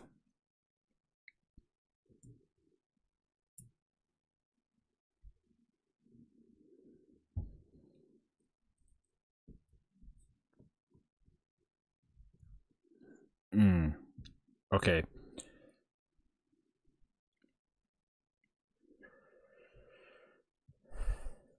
So I think we can just talk to this thing via the terminal. But I don't know.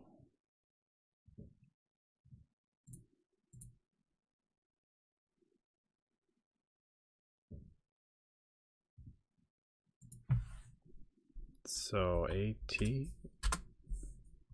Huh?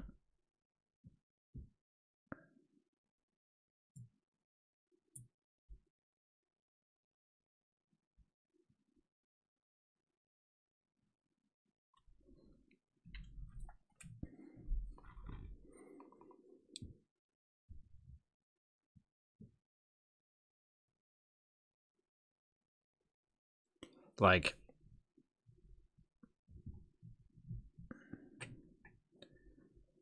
thing I don't quite get. So these things, like, they come programmed, right? And you can interact with, as far as I understand, right, you can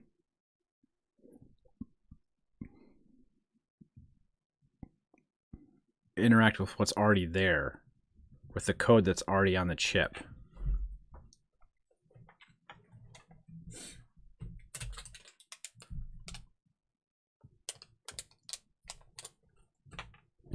I think that's what I did here. Let's just do this. See what happens. Because, like, where's the code base that's on here? I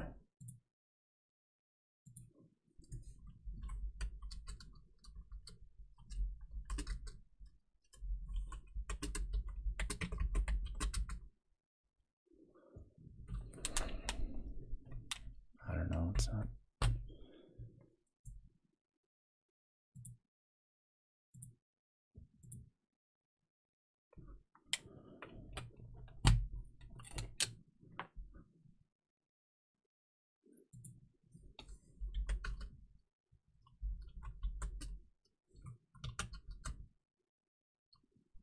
Okay. It's doing the thing. So this is just us talking via UART to the code that's already on the chip.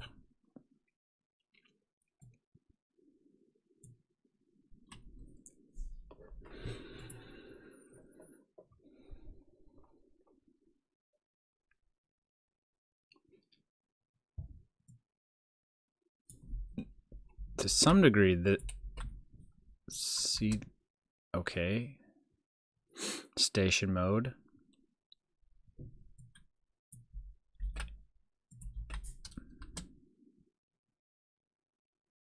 List access points. Okay, this is the one. This is the one that I created. This is my home net, but I think you have to type in your passwords and stuff, and I just went ahead and hooked up a separate router that we can test this stuff with.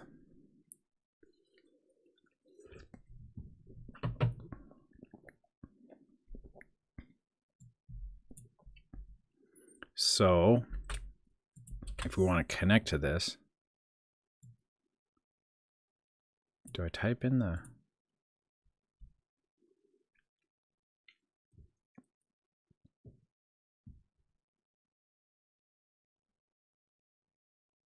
quotes? Yeah.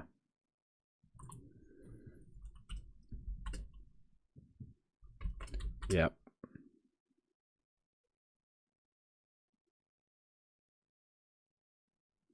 Well, this is effectively the same thing as when you sign into your network on your phone, right? Or whatever device, your laptop. I mean, the password's always going to be a plain text password, right? I mean, I guess you could do something that wasn't, but that's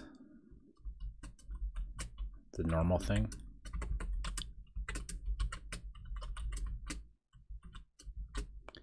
And I think I made it just infinite.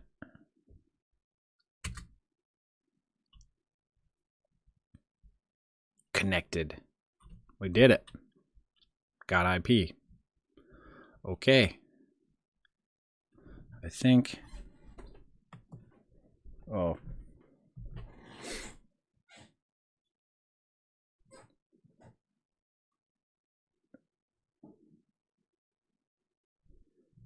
Trying to figure out. So if I connect my phone to the same network,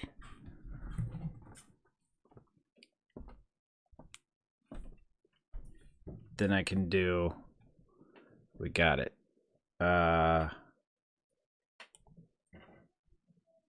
Some sort of like, I can do my net analyzer, scan. I don't know how much I can show this, but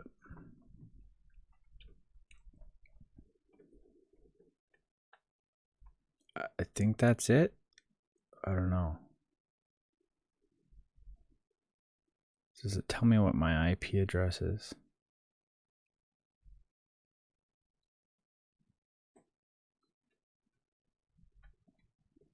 I got a listing 102 with no name.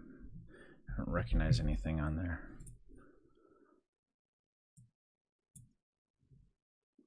Within a few seconds, yeah, check IP address.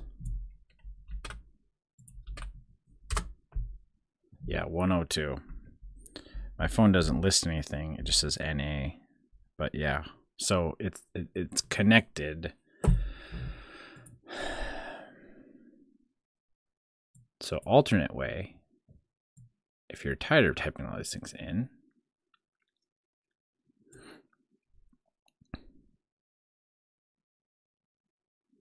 okay, so we can put these things,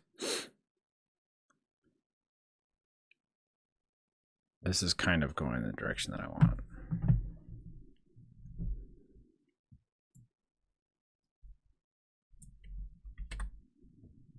So we did that. Let's, because like, I guess the first like thing that we could do is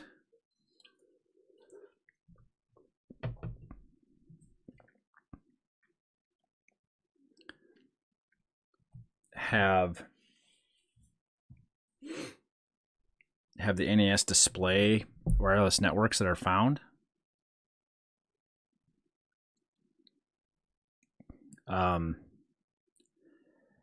don't even really know. I mean, we have to display it, we have to connect, and then people understand the internet better than me. Connected to some server and being able to send TCP packets or UDP packets. I haven't really wrapped my head around what all that's going to look like, and I haven't tinkered with internet packets for a long time. But let's just try this.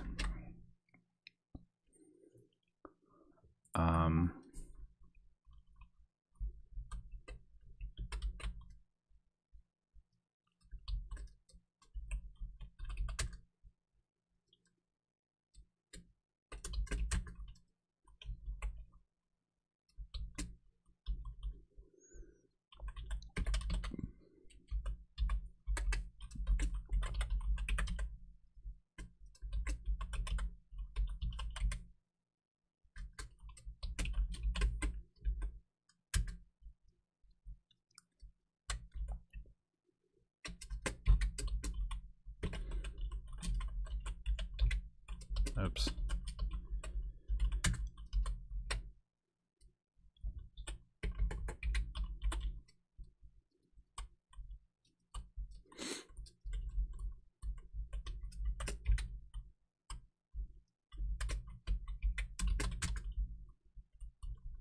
I'm just going to keep this in here.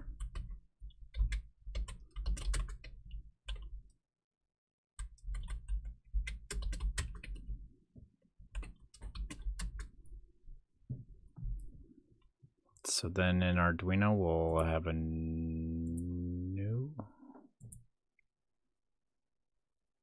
this one.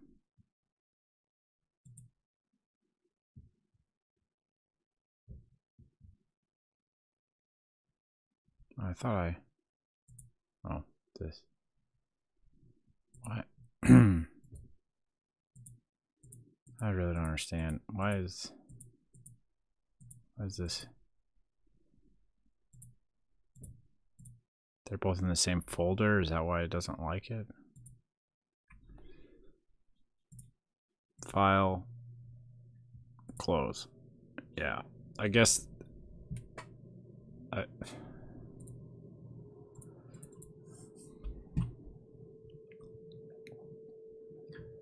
It's like these things are in the project because they're in the folder. Oh, okay.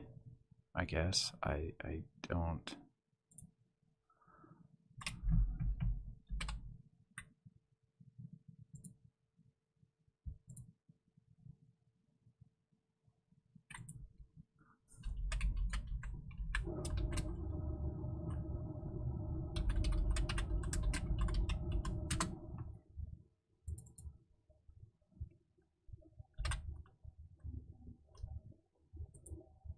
open.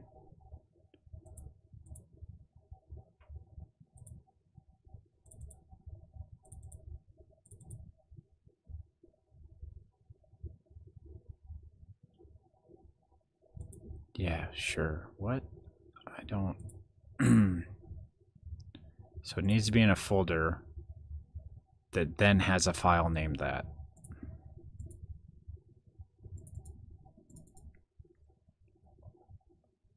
Like, you have all these special rules, like, why can't...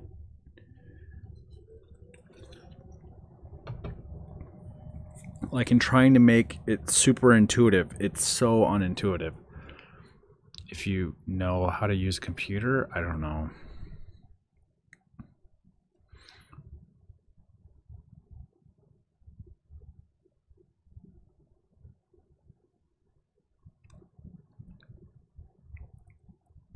So we can set... Oh, yeah, external editor.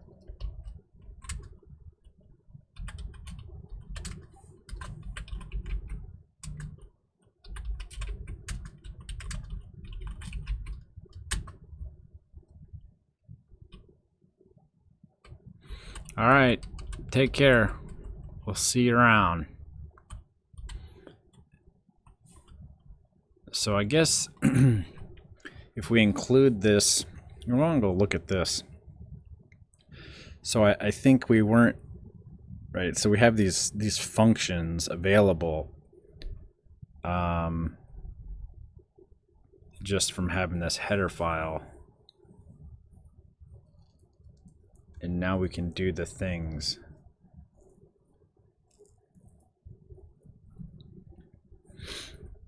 Anyway, let's connect.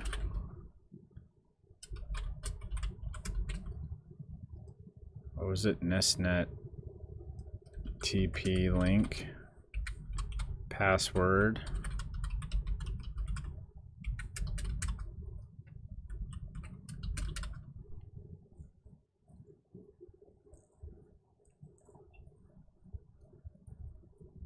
And then it'll set up a serial connection that we can talk to.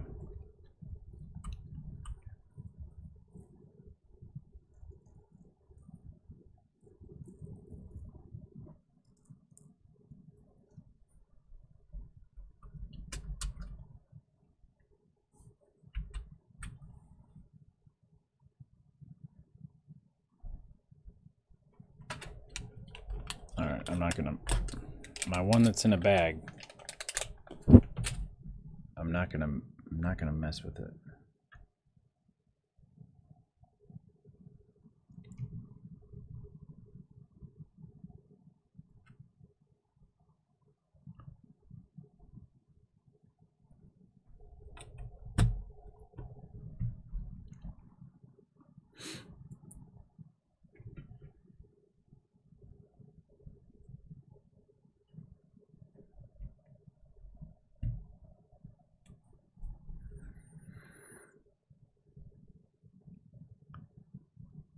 Don't know if it's going to talk through this terminal. It's still connected, I guess. Or if it's going to talk through this terminal. We'll find out, I guess.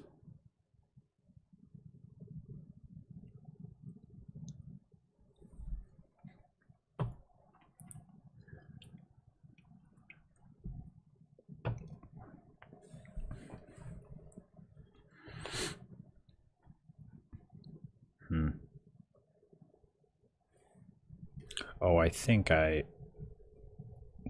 didn't have the switch in the upload mode when we powered it up.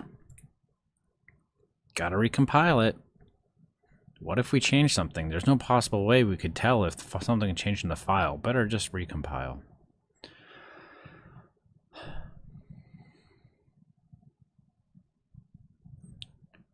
I think I might check out MicroPython. Probably not today, though.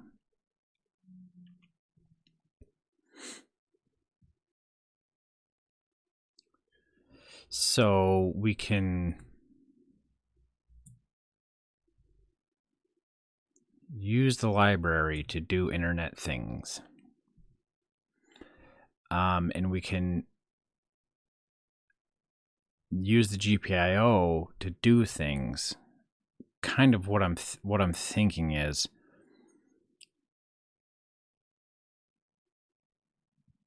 okay, so we gotta start up.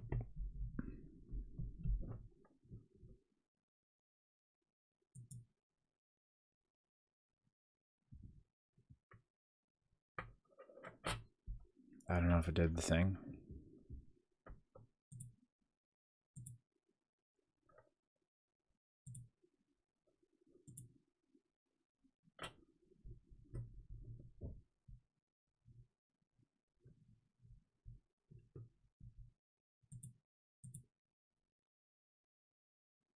Okay, it's sending. There we go. It did it. And I guess if my phone's still connected to that network, then I can scan and see.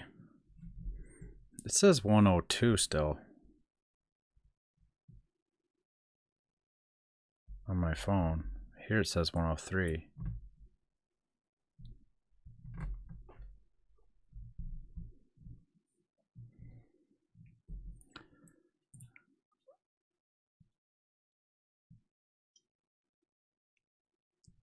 So it establishes a serial connection.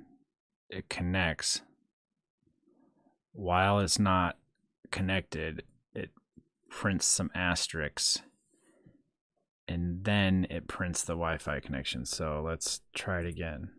Turn it off. Turn it on.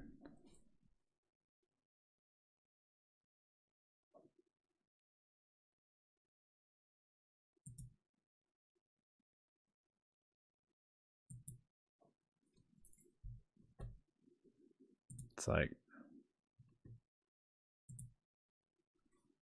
I have to, in my terminal, I have to click connect. After it,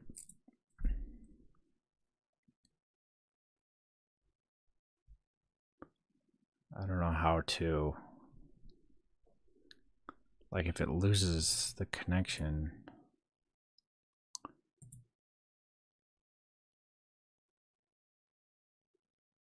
Serial monitor.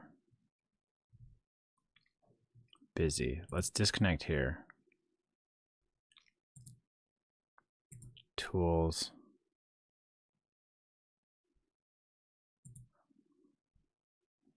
Here's our Arduino serial monitor.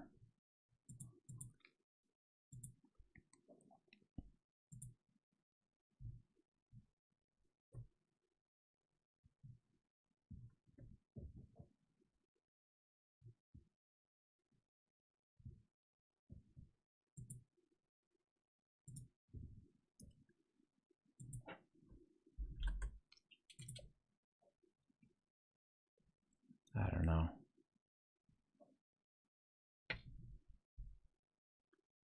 Why? Okay, so now my phone shows up 103, so I think it's there. I could also have the LED turn on, but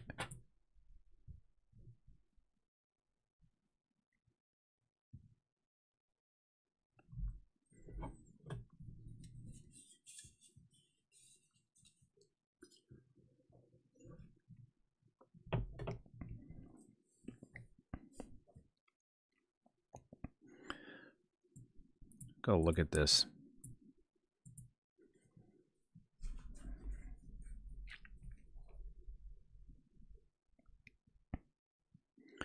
Connect to ground and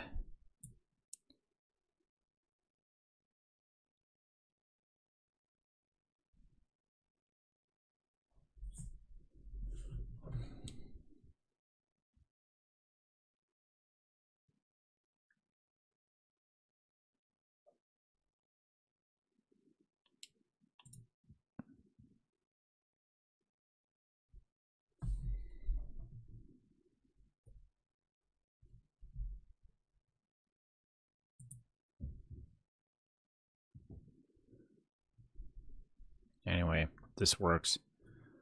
we have to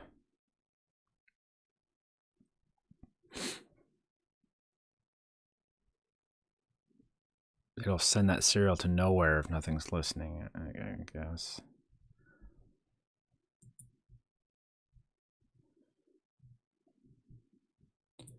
So we did it.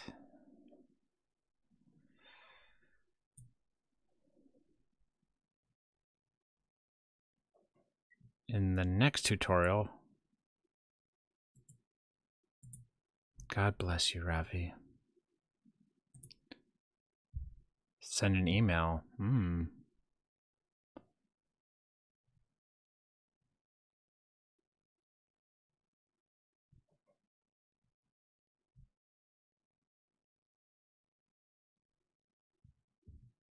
Control relay anywhere in the world.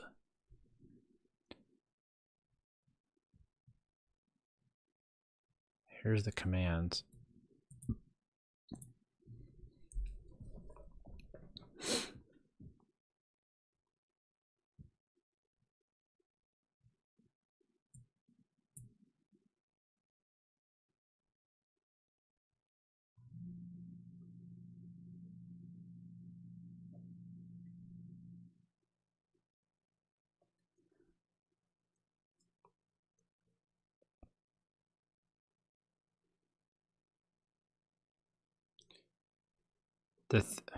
The thing is I don't really want to use UART between the mapper and the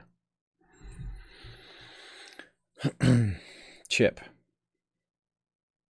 UART's just not convenient for the mapper to implement.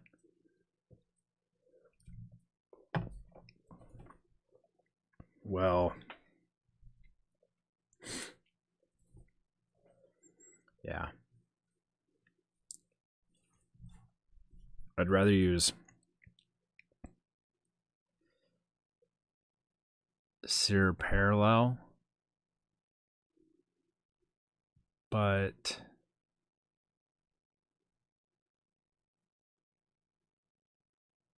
what happens if we just type AT here? Yeah, I don't think it.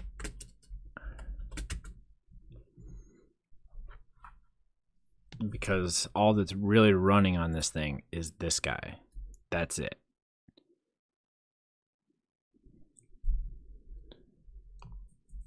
It would be what's like the code that ships on this thing? What does that stuff look like? And I think I've tinkered around with that in a different thing, but these are just like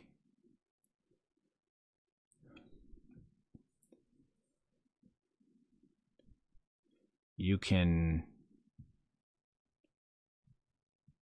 I mean, you can pretty much do whatever you want using UART commands, but I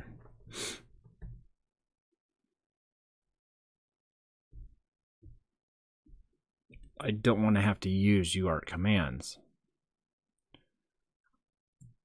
I want to create a different interface.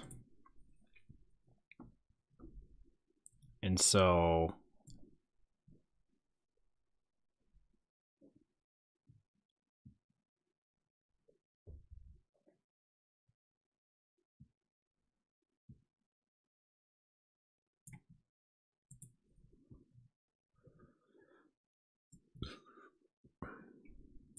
let's check out the send an email.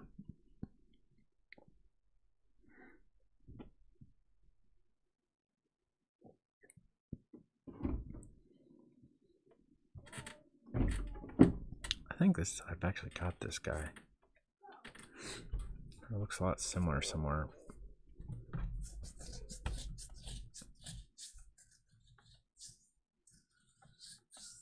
SMTP server for emails.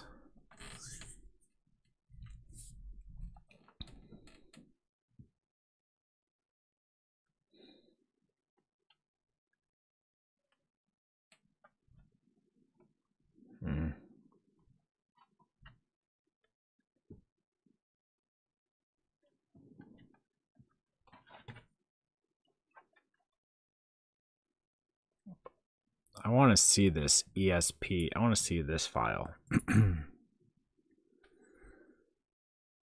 Like what are all the files that are included? How do I view this file?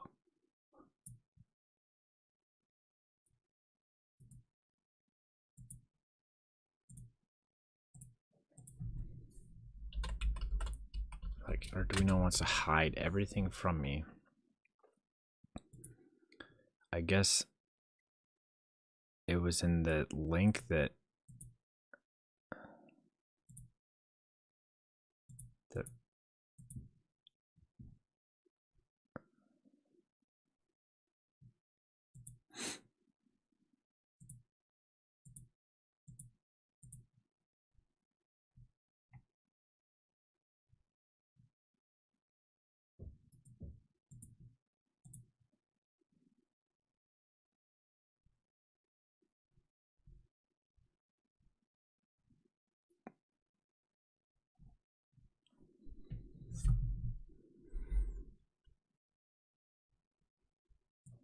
what if we just go here? This is apparently what I included. I don't know. I'm gonna hide everything from me.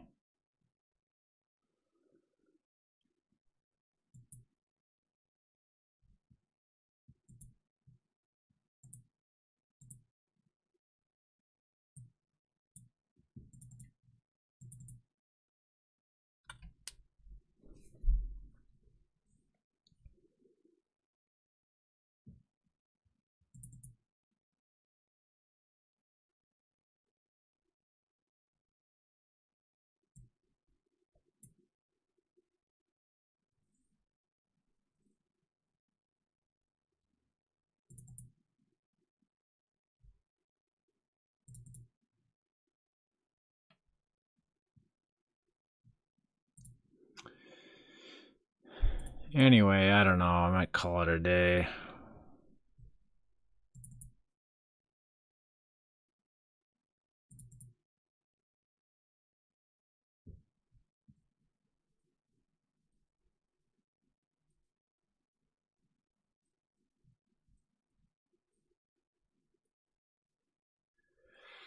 That's really like the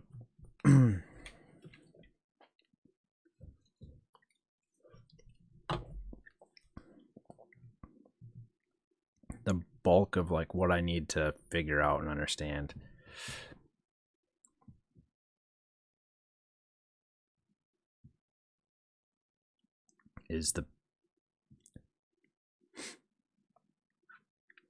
So I want to define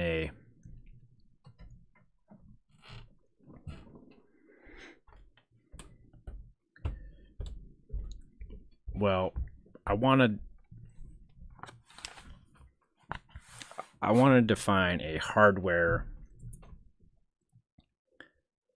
protocol between the mapper and the ESP.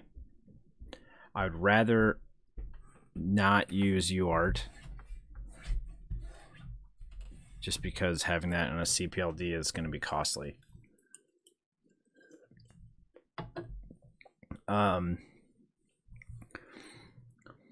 It wouldn't be costly if you put it inside the Kick microcontroller. That's kind of appealing. Something I like to do, but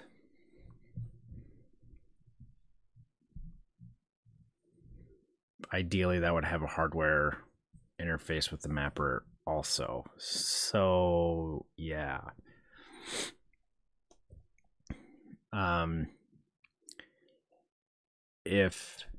If I came up with I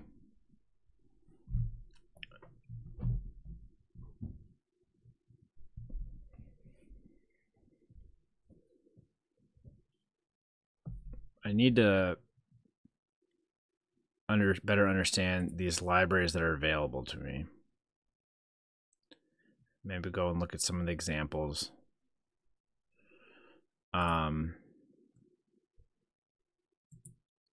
Maybe check out MicroPython. maybe that's nice.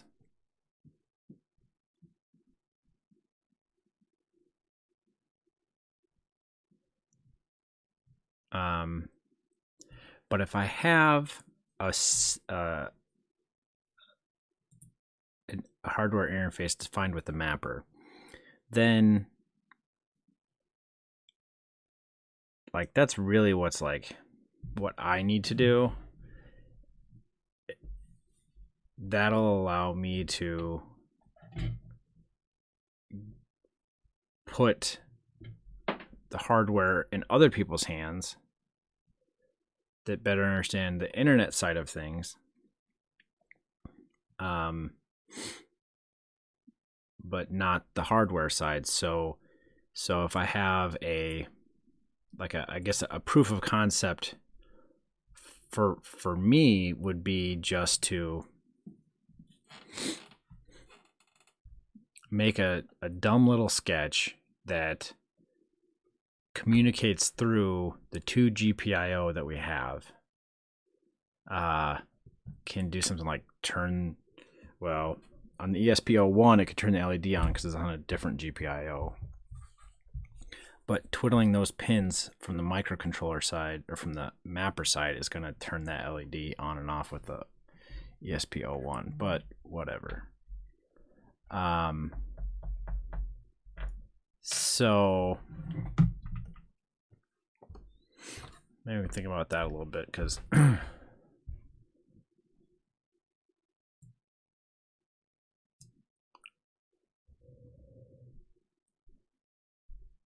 I don't want to get too caught up in the internet side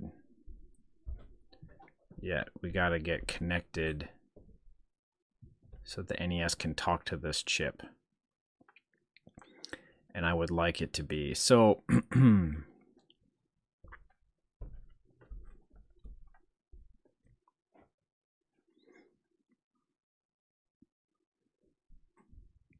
Yeah, let's write some of this down.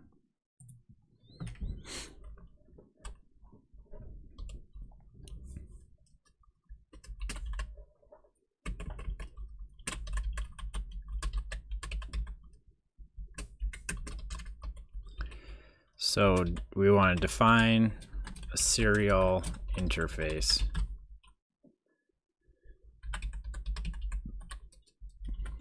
CPLD mapper and GPIO available.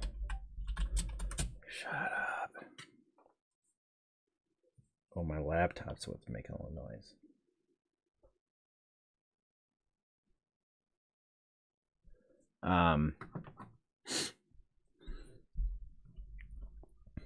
Eight-pin header. All we really have is GPIO 0 and 2. I do like this picture that he has.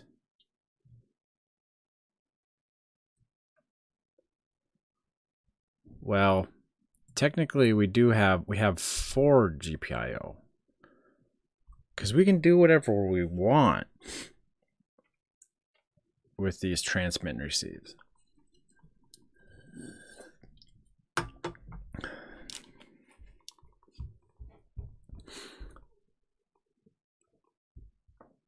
Maybe we want an option to reset the chip. I don't know, but whatever. So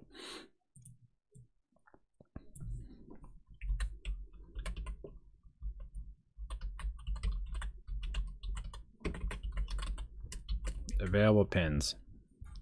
We have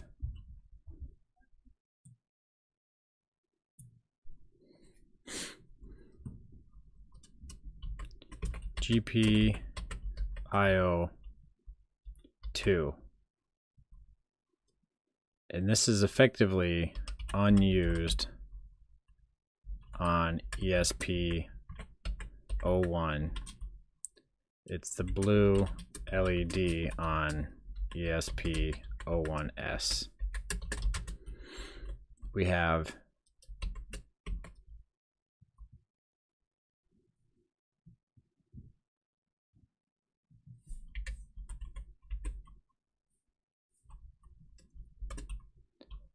supposedly must be high to boot from SPI. GPIO 0 must be high to boot from SPI. Otherwise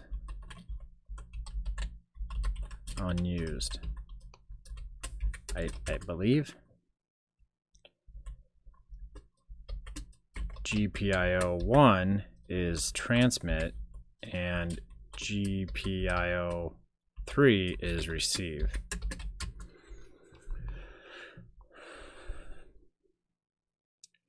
If we're not going to implement UART,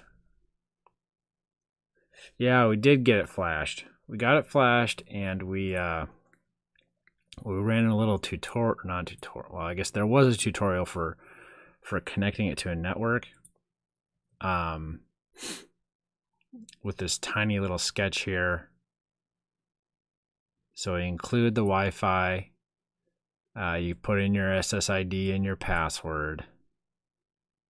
And then when it boots, it just establishes that connection, and then via the terminal, it outputs the IP address. And I was thinking about like going and trying to like, okay, let's like do something with the chip. Let's like send an email or something, and then things get so complicated, and oh, you need to set up an SMTP server and do all this stuff, and it's like that's just doing a bunch of stuff that I don't really want to be dealing with. It's like jumping through a bunch of hoops just to prove concept this chip can do the thing. Well, of course it can do the thing. What I need to do is interface it with the NES. As far as doing internet things, that's mostly going to be other people. So what I want to do, right? And I don't remember how. I have to go look at some of the stuff that you did, Broke Studio. But from what I recall, you've got a bunch of Arduino code. And then I don't remember if you're still using, are you using the serial commands to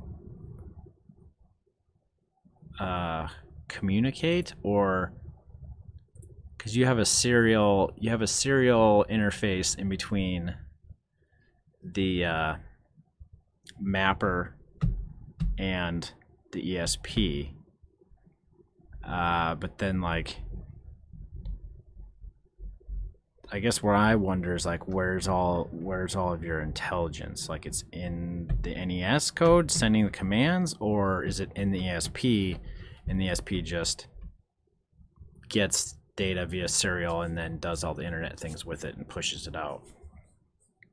That's kind of what I want. Envision, minimize the put the brains of the operation on the ESP as much as possible, and the only thing that the NES really needs to do is yeah, you're using serial. So I think I'm going to try using SPI via bit banging instead. The CPLD mapper is just there to transfer the data from the console ROM to the SP. The SP processes the commands. Are you using these default what are these AT commands? Are you using all of these? So the NES is sending these things, or are you just have your own data protocol defined in serial, and then the ESP then bypassing these? Yeah, you have your own protocol. Okay, that's what I thought, and that's that's basically what I'm wanting to do. Also, I need to read up on the stuff that you did. But the thing that yeah, I have to go. I read that 6 months ago or so. I need to go back and check it out again. The thing that I would like to do is I would like to limit it to the ESP01, just because, kind of, because that's like the most limited form of this chip. To some degree, it doesn't really matter if you're using serial in between the mapper and the SP, or if you're using SPI or whatever. It doesn't really matter, because you just need to communicate whatever payload data you're trying to get on and off the internet. That's all the NES is really concerned about, is the actual data. The mapper is going to have to communicate it to the ESP,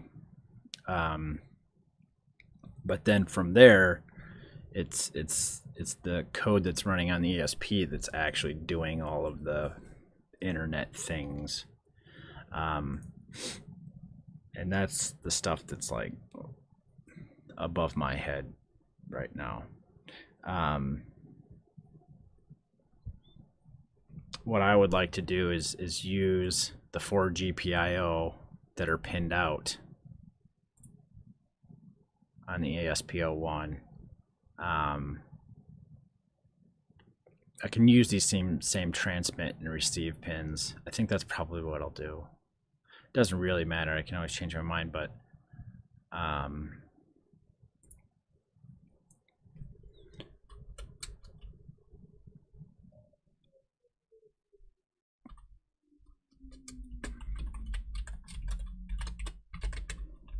these aren't actually SPI pins, hardware SPI pins. Let's assume. I have to go check the pin out, but I'm pretty sure this is a hardware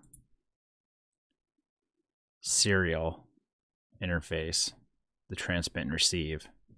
So there's a little hardware peripheral for serial there. We don't have those for SPI, but that should be fine. This thing's fast enough. We should be able to bit bang it.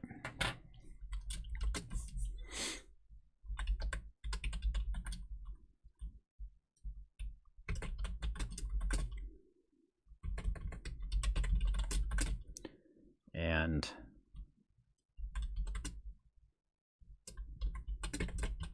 GPIO. Oh, not 9. Oh, my fingers are getting cold. I can't type. 0 through 3. Yeah, it's hardware. We'll have to bit bang it. But that should be fine. Probably the most basic means of doing that would be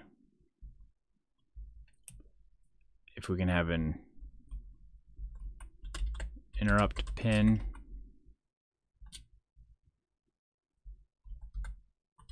goes high, low, when, so we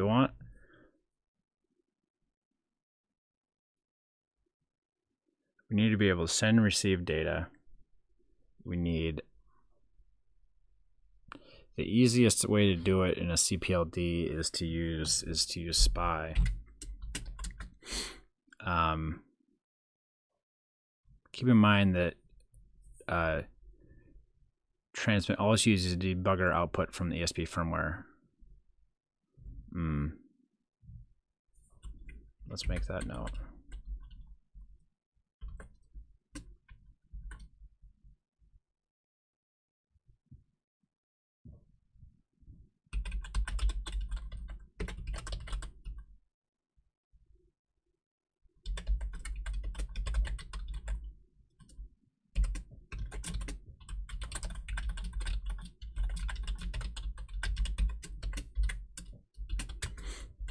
because 0 and 1 or 0 and 2 are used for bootloader. Should be able to do whatever we want with them after it's booted. Transmit pin, and you actually have to initialize serial, I think. Yeah, serial begin. Anyway,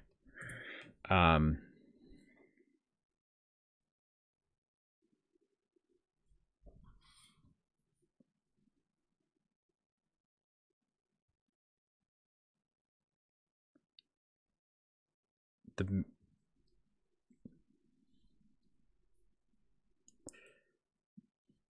maximum number of pins would be,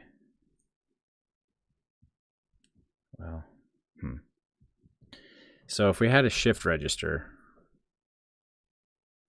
we could always have it going one direction. We could have one on start, but send some boot information at 6,000 bauds. Okay. Although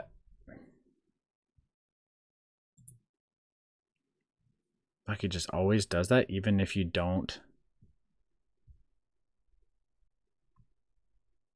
I guess that's the question. Like if I would have, and I have no hope in this because of the way Arduino is and things that are being hidden from me, but like for the blinky LED, like literally all you do is enable a pin and then high or low. If I have 0 serial code in my sketch, like it should not be doing that, but it is possible. I don't know, stuff like that that drives me bonkers. But I'm wondering if maybe there's some other functions in there in the Wi-Fi stuff that are getting called, and that's sending in, and that's doing things that you don't even realize. But if I don't even include that, then one would think it should not be doing anything. But anyway, I have to watch out for that.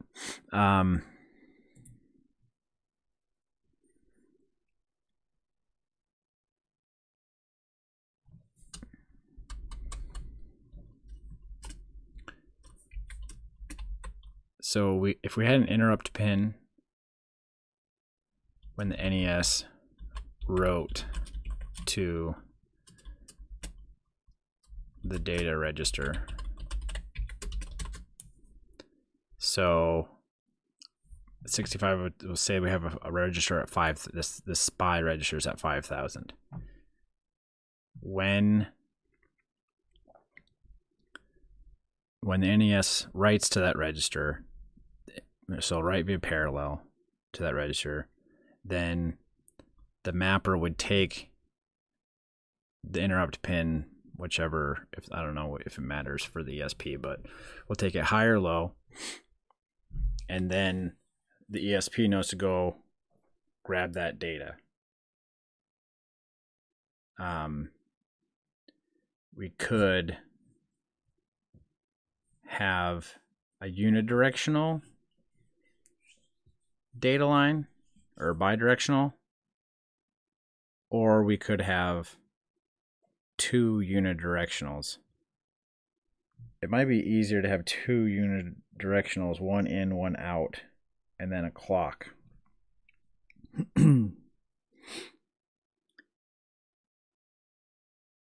If we do that, then reading and writing is going to be the same operation.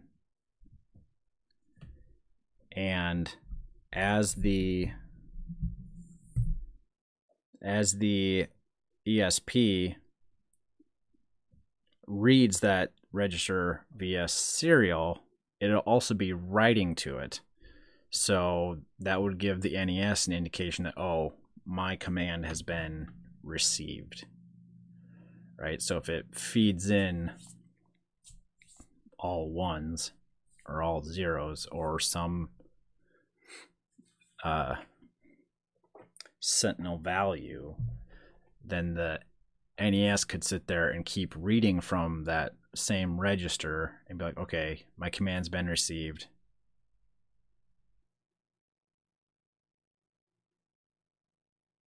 I think that'll be the simplest way to do it. It uses effectively 4 pins, but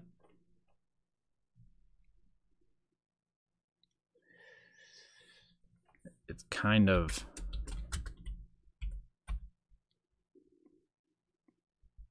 bulletproof from a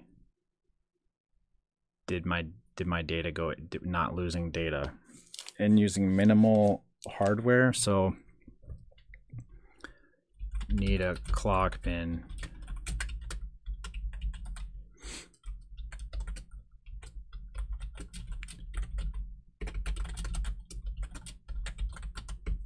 I guess I'm calling it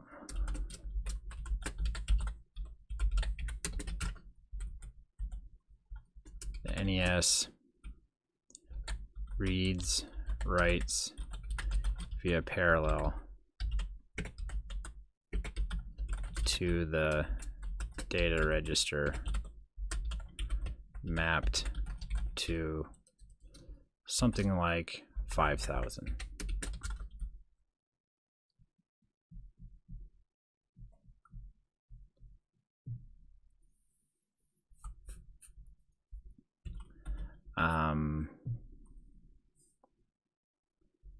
And then we have a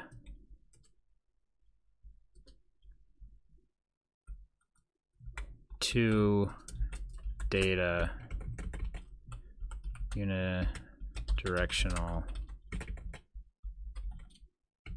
direction data pins.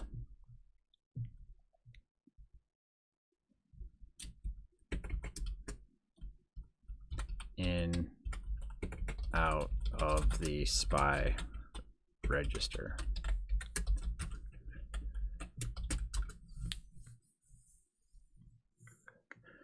So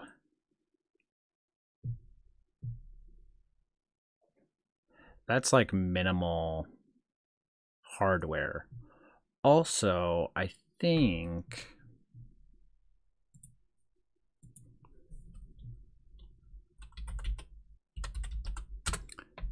think this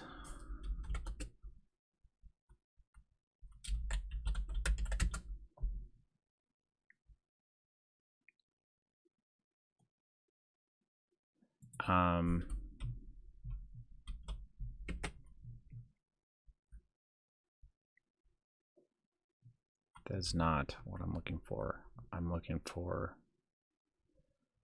serial to parallel or shift register.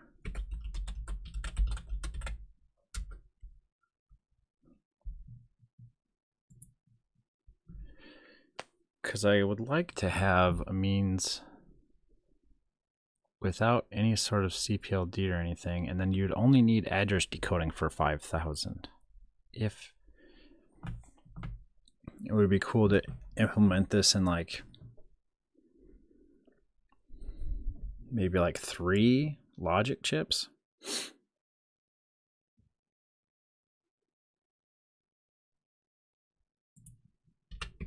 Let's just enter quantity 1000 and see what the cheapest ones are. So 164, what's a 164?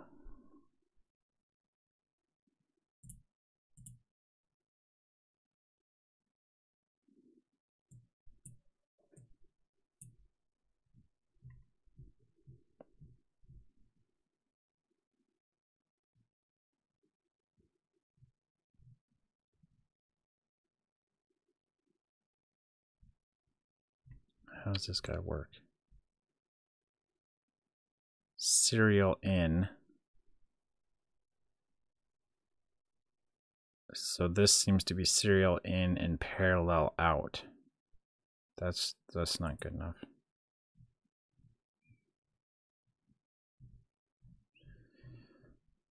Why are there 2 serial in pins? All right, take care. Yeah, afternoon here.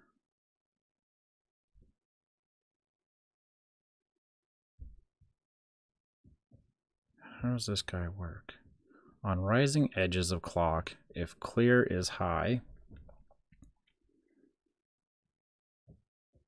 Oh, you can take either one of these low.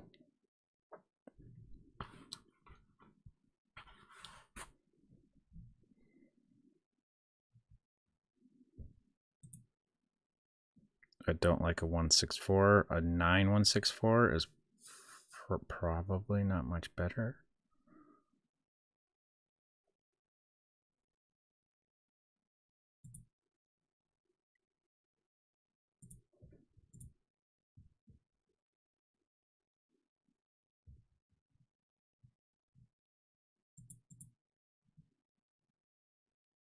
Serial and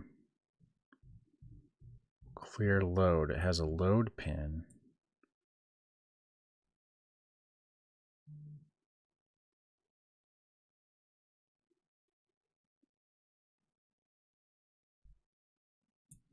Okay, so there's a serial input.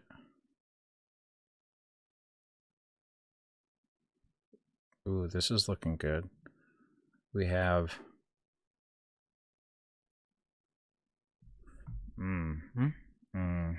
I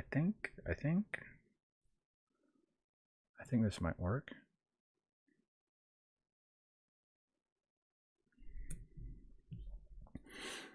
So how does this guy work?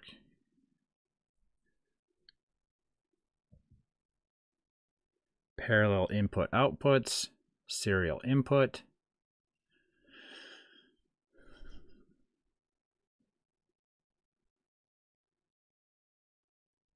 So PS cont,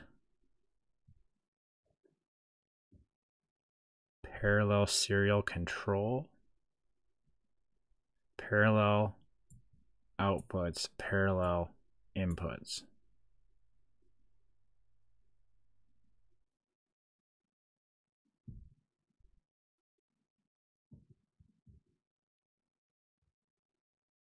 So when it's low,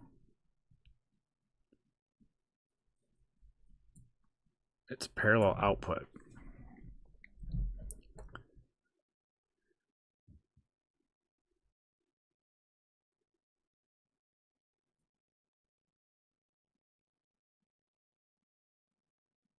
And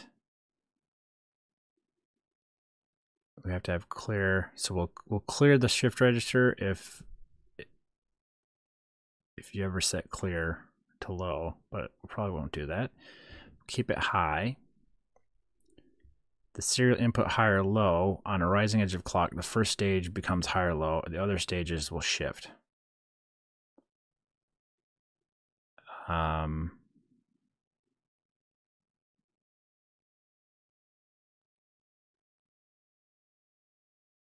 Nothing changes for a falling edge. Okay. When we have it in parallel serial control and high, then they're parallel inputs, and on a rising edge of clock, oh, wait here. If we set load low,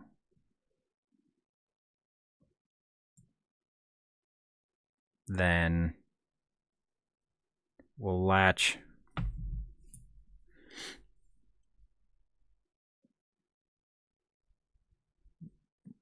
irrespective of clock. So clock is only used for shifting data.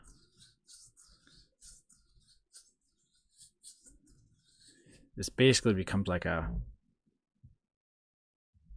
write signal. So if this is high and this goes low for a write to our decoded address, then it will latch our value.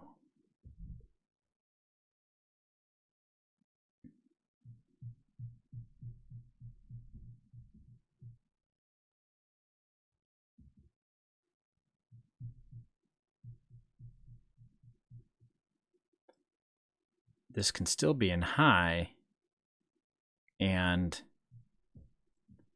the clock can shift things out, but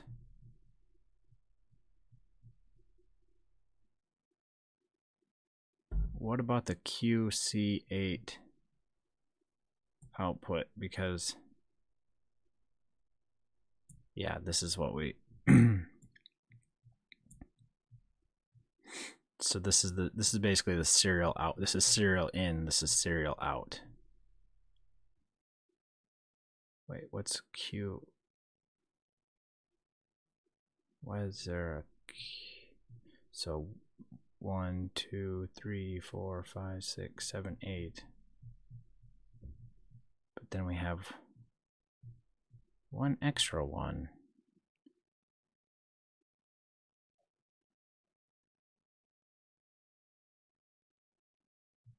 Interesting. So it's one extra. Oh, it's the clock is inverted, so we can read on the.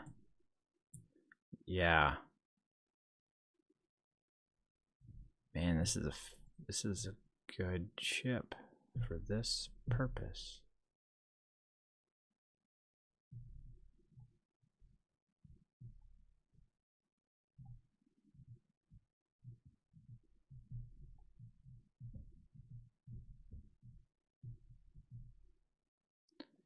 I like this one. Let's save it.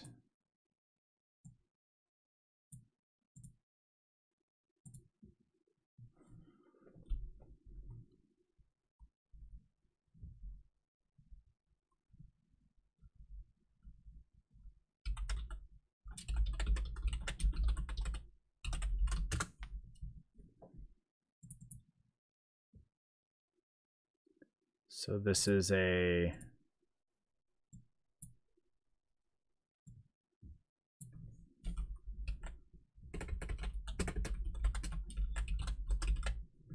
I think that guy would work.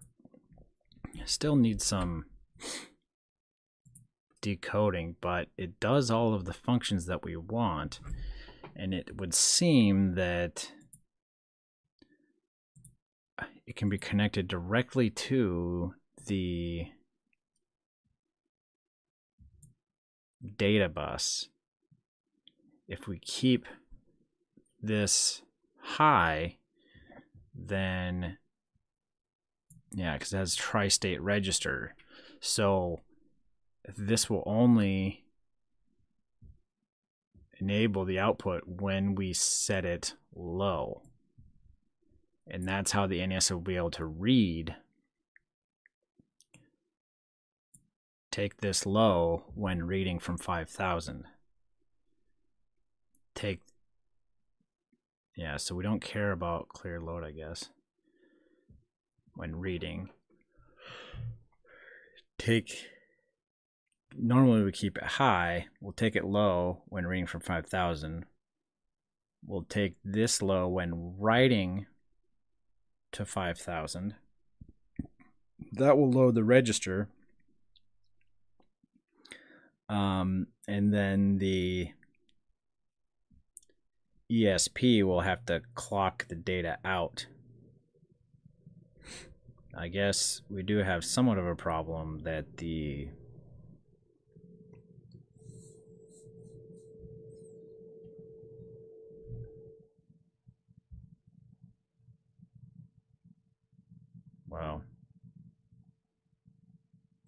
we may run out of pins on the ESP, but anyway, maybe not.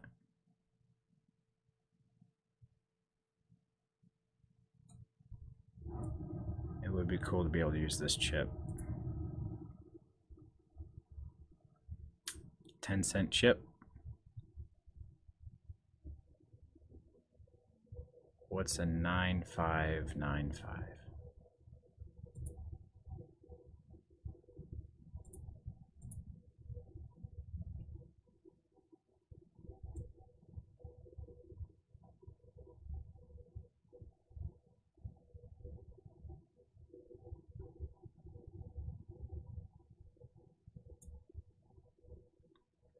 Yeah, so this is only serial in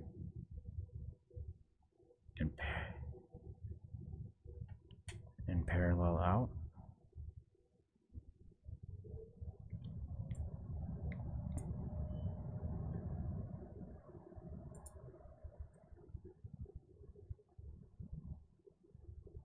about a 6.4? Wait, HC9. That was a 9164. What about just a 9.5? A 5.95. Serial or parallel out.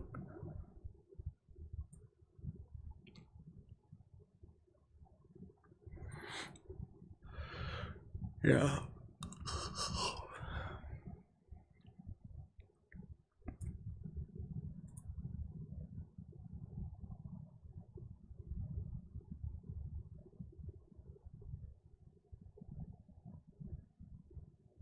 Serial to parallel, universal. This is what we got, serial to parallel. Serial to parallel to serial. Yeah, okay. We want universal. It's a 954.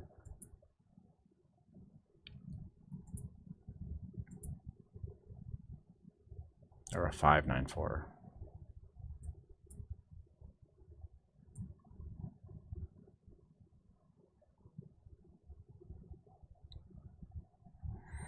Yeah, it looks like it's serial to parallel. Because we need to be able to go both ways. What if we just search universal for function? Function. Universal.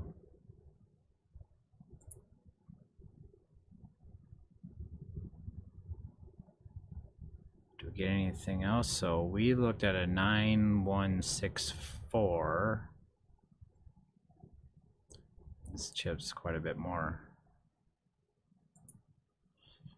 25% chip starts to push the boundary of when we start adding other chips, whether it's actually worth it. Oh, and it's only 4-bit. Yeah, so that's our guy, it looks like.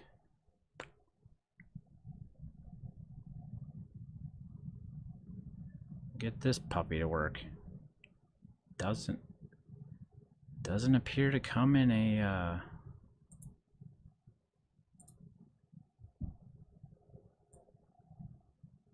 Oh, the other problem we have is I think these pins on the ESP are not 5-volt tolerant, but it'll be going slow enough to where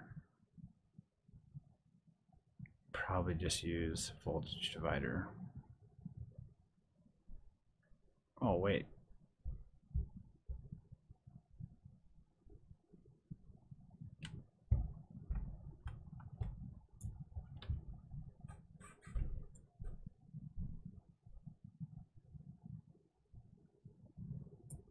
it's 5-volt tolerant, it's saying. So could we run it at 3 volts?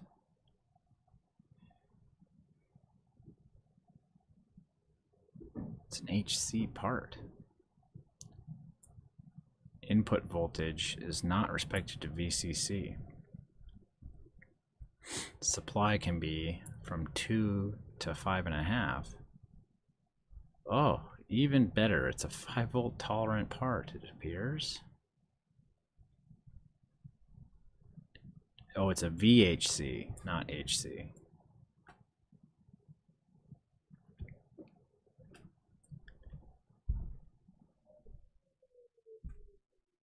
Yeah, that's a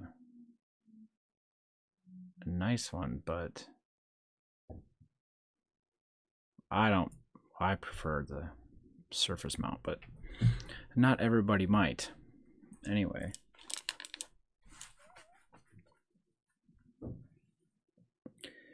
Have to think about, and we can kind of test with the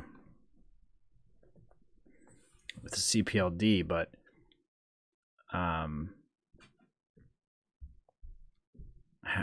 see how we can minimize our decoding logic. Might be able to get the decoding logic in 2 gates or so. If we can get in 2 gates or so, then our our mapper hardware is effectively on the order of like 50 cents, which ain't bad. But you want to add extra features to the mapper, then at some point you may as well just throw a CPLD on there, but you get close to $1. But anyway,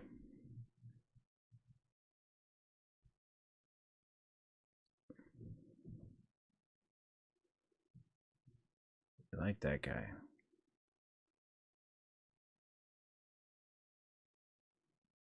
Let's put some of those in the cart.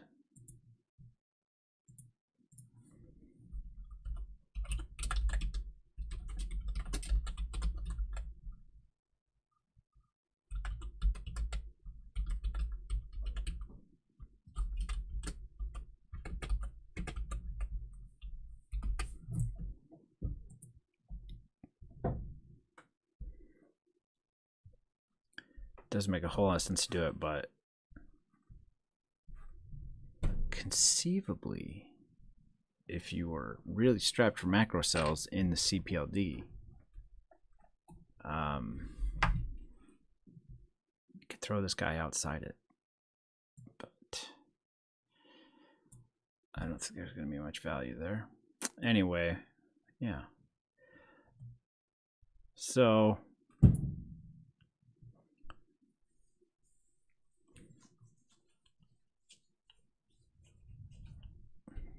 I think my first like goal is going to be, so I'll make some, I don't know, my next week may go in wiring these things up and start working on the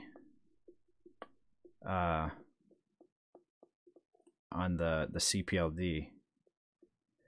But I think we're going to try this. And basically just, I'll take a look at Broken Studios stuff. Wire up a prototype. I probably won't find time to do that off stream, so might do that on stream. Make sure my board's running something beforehand though. But if we could implement that bit banged serial interface on the Arduino side and implement the shift register on the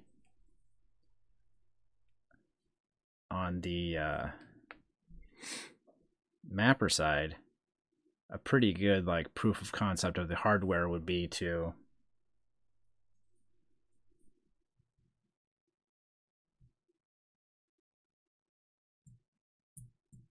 I'm gonna have to write an NES ROM to do it, but enter in the password to our network, and then once it's connected, communicate the IP address back to the NES and have the NES display. If we can get that working, then we got our whole hardware data path defined, and other people can start doing other things. Kind of my idea is that if this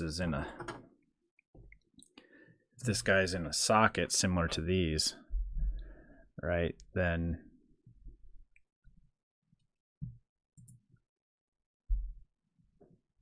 conceivably you'd have, so we have a female header on the circuit board that the ESP would just plug into, and then if you wanted to put new code on here, you just unplug it, pop it into your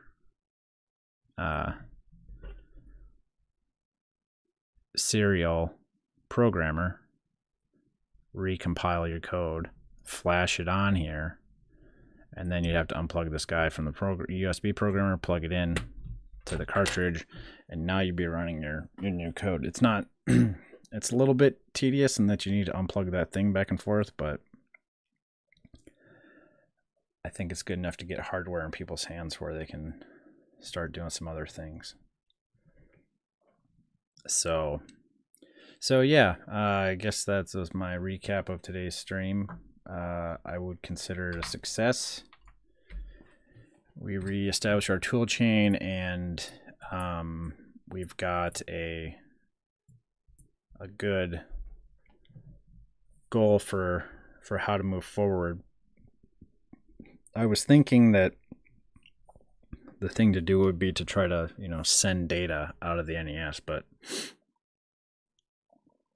we need to connect to something first, and we need that hardware interface. And so once we have that, then to some degree the hardware is conceivably done. Maybe extra features we want to add, but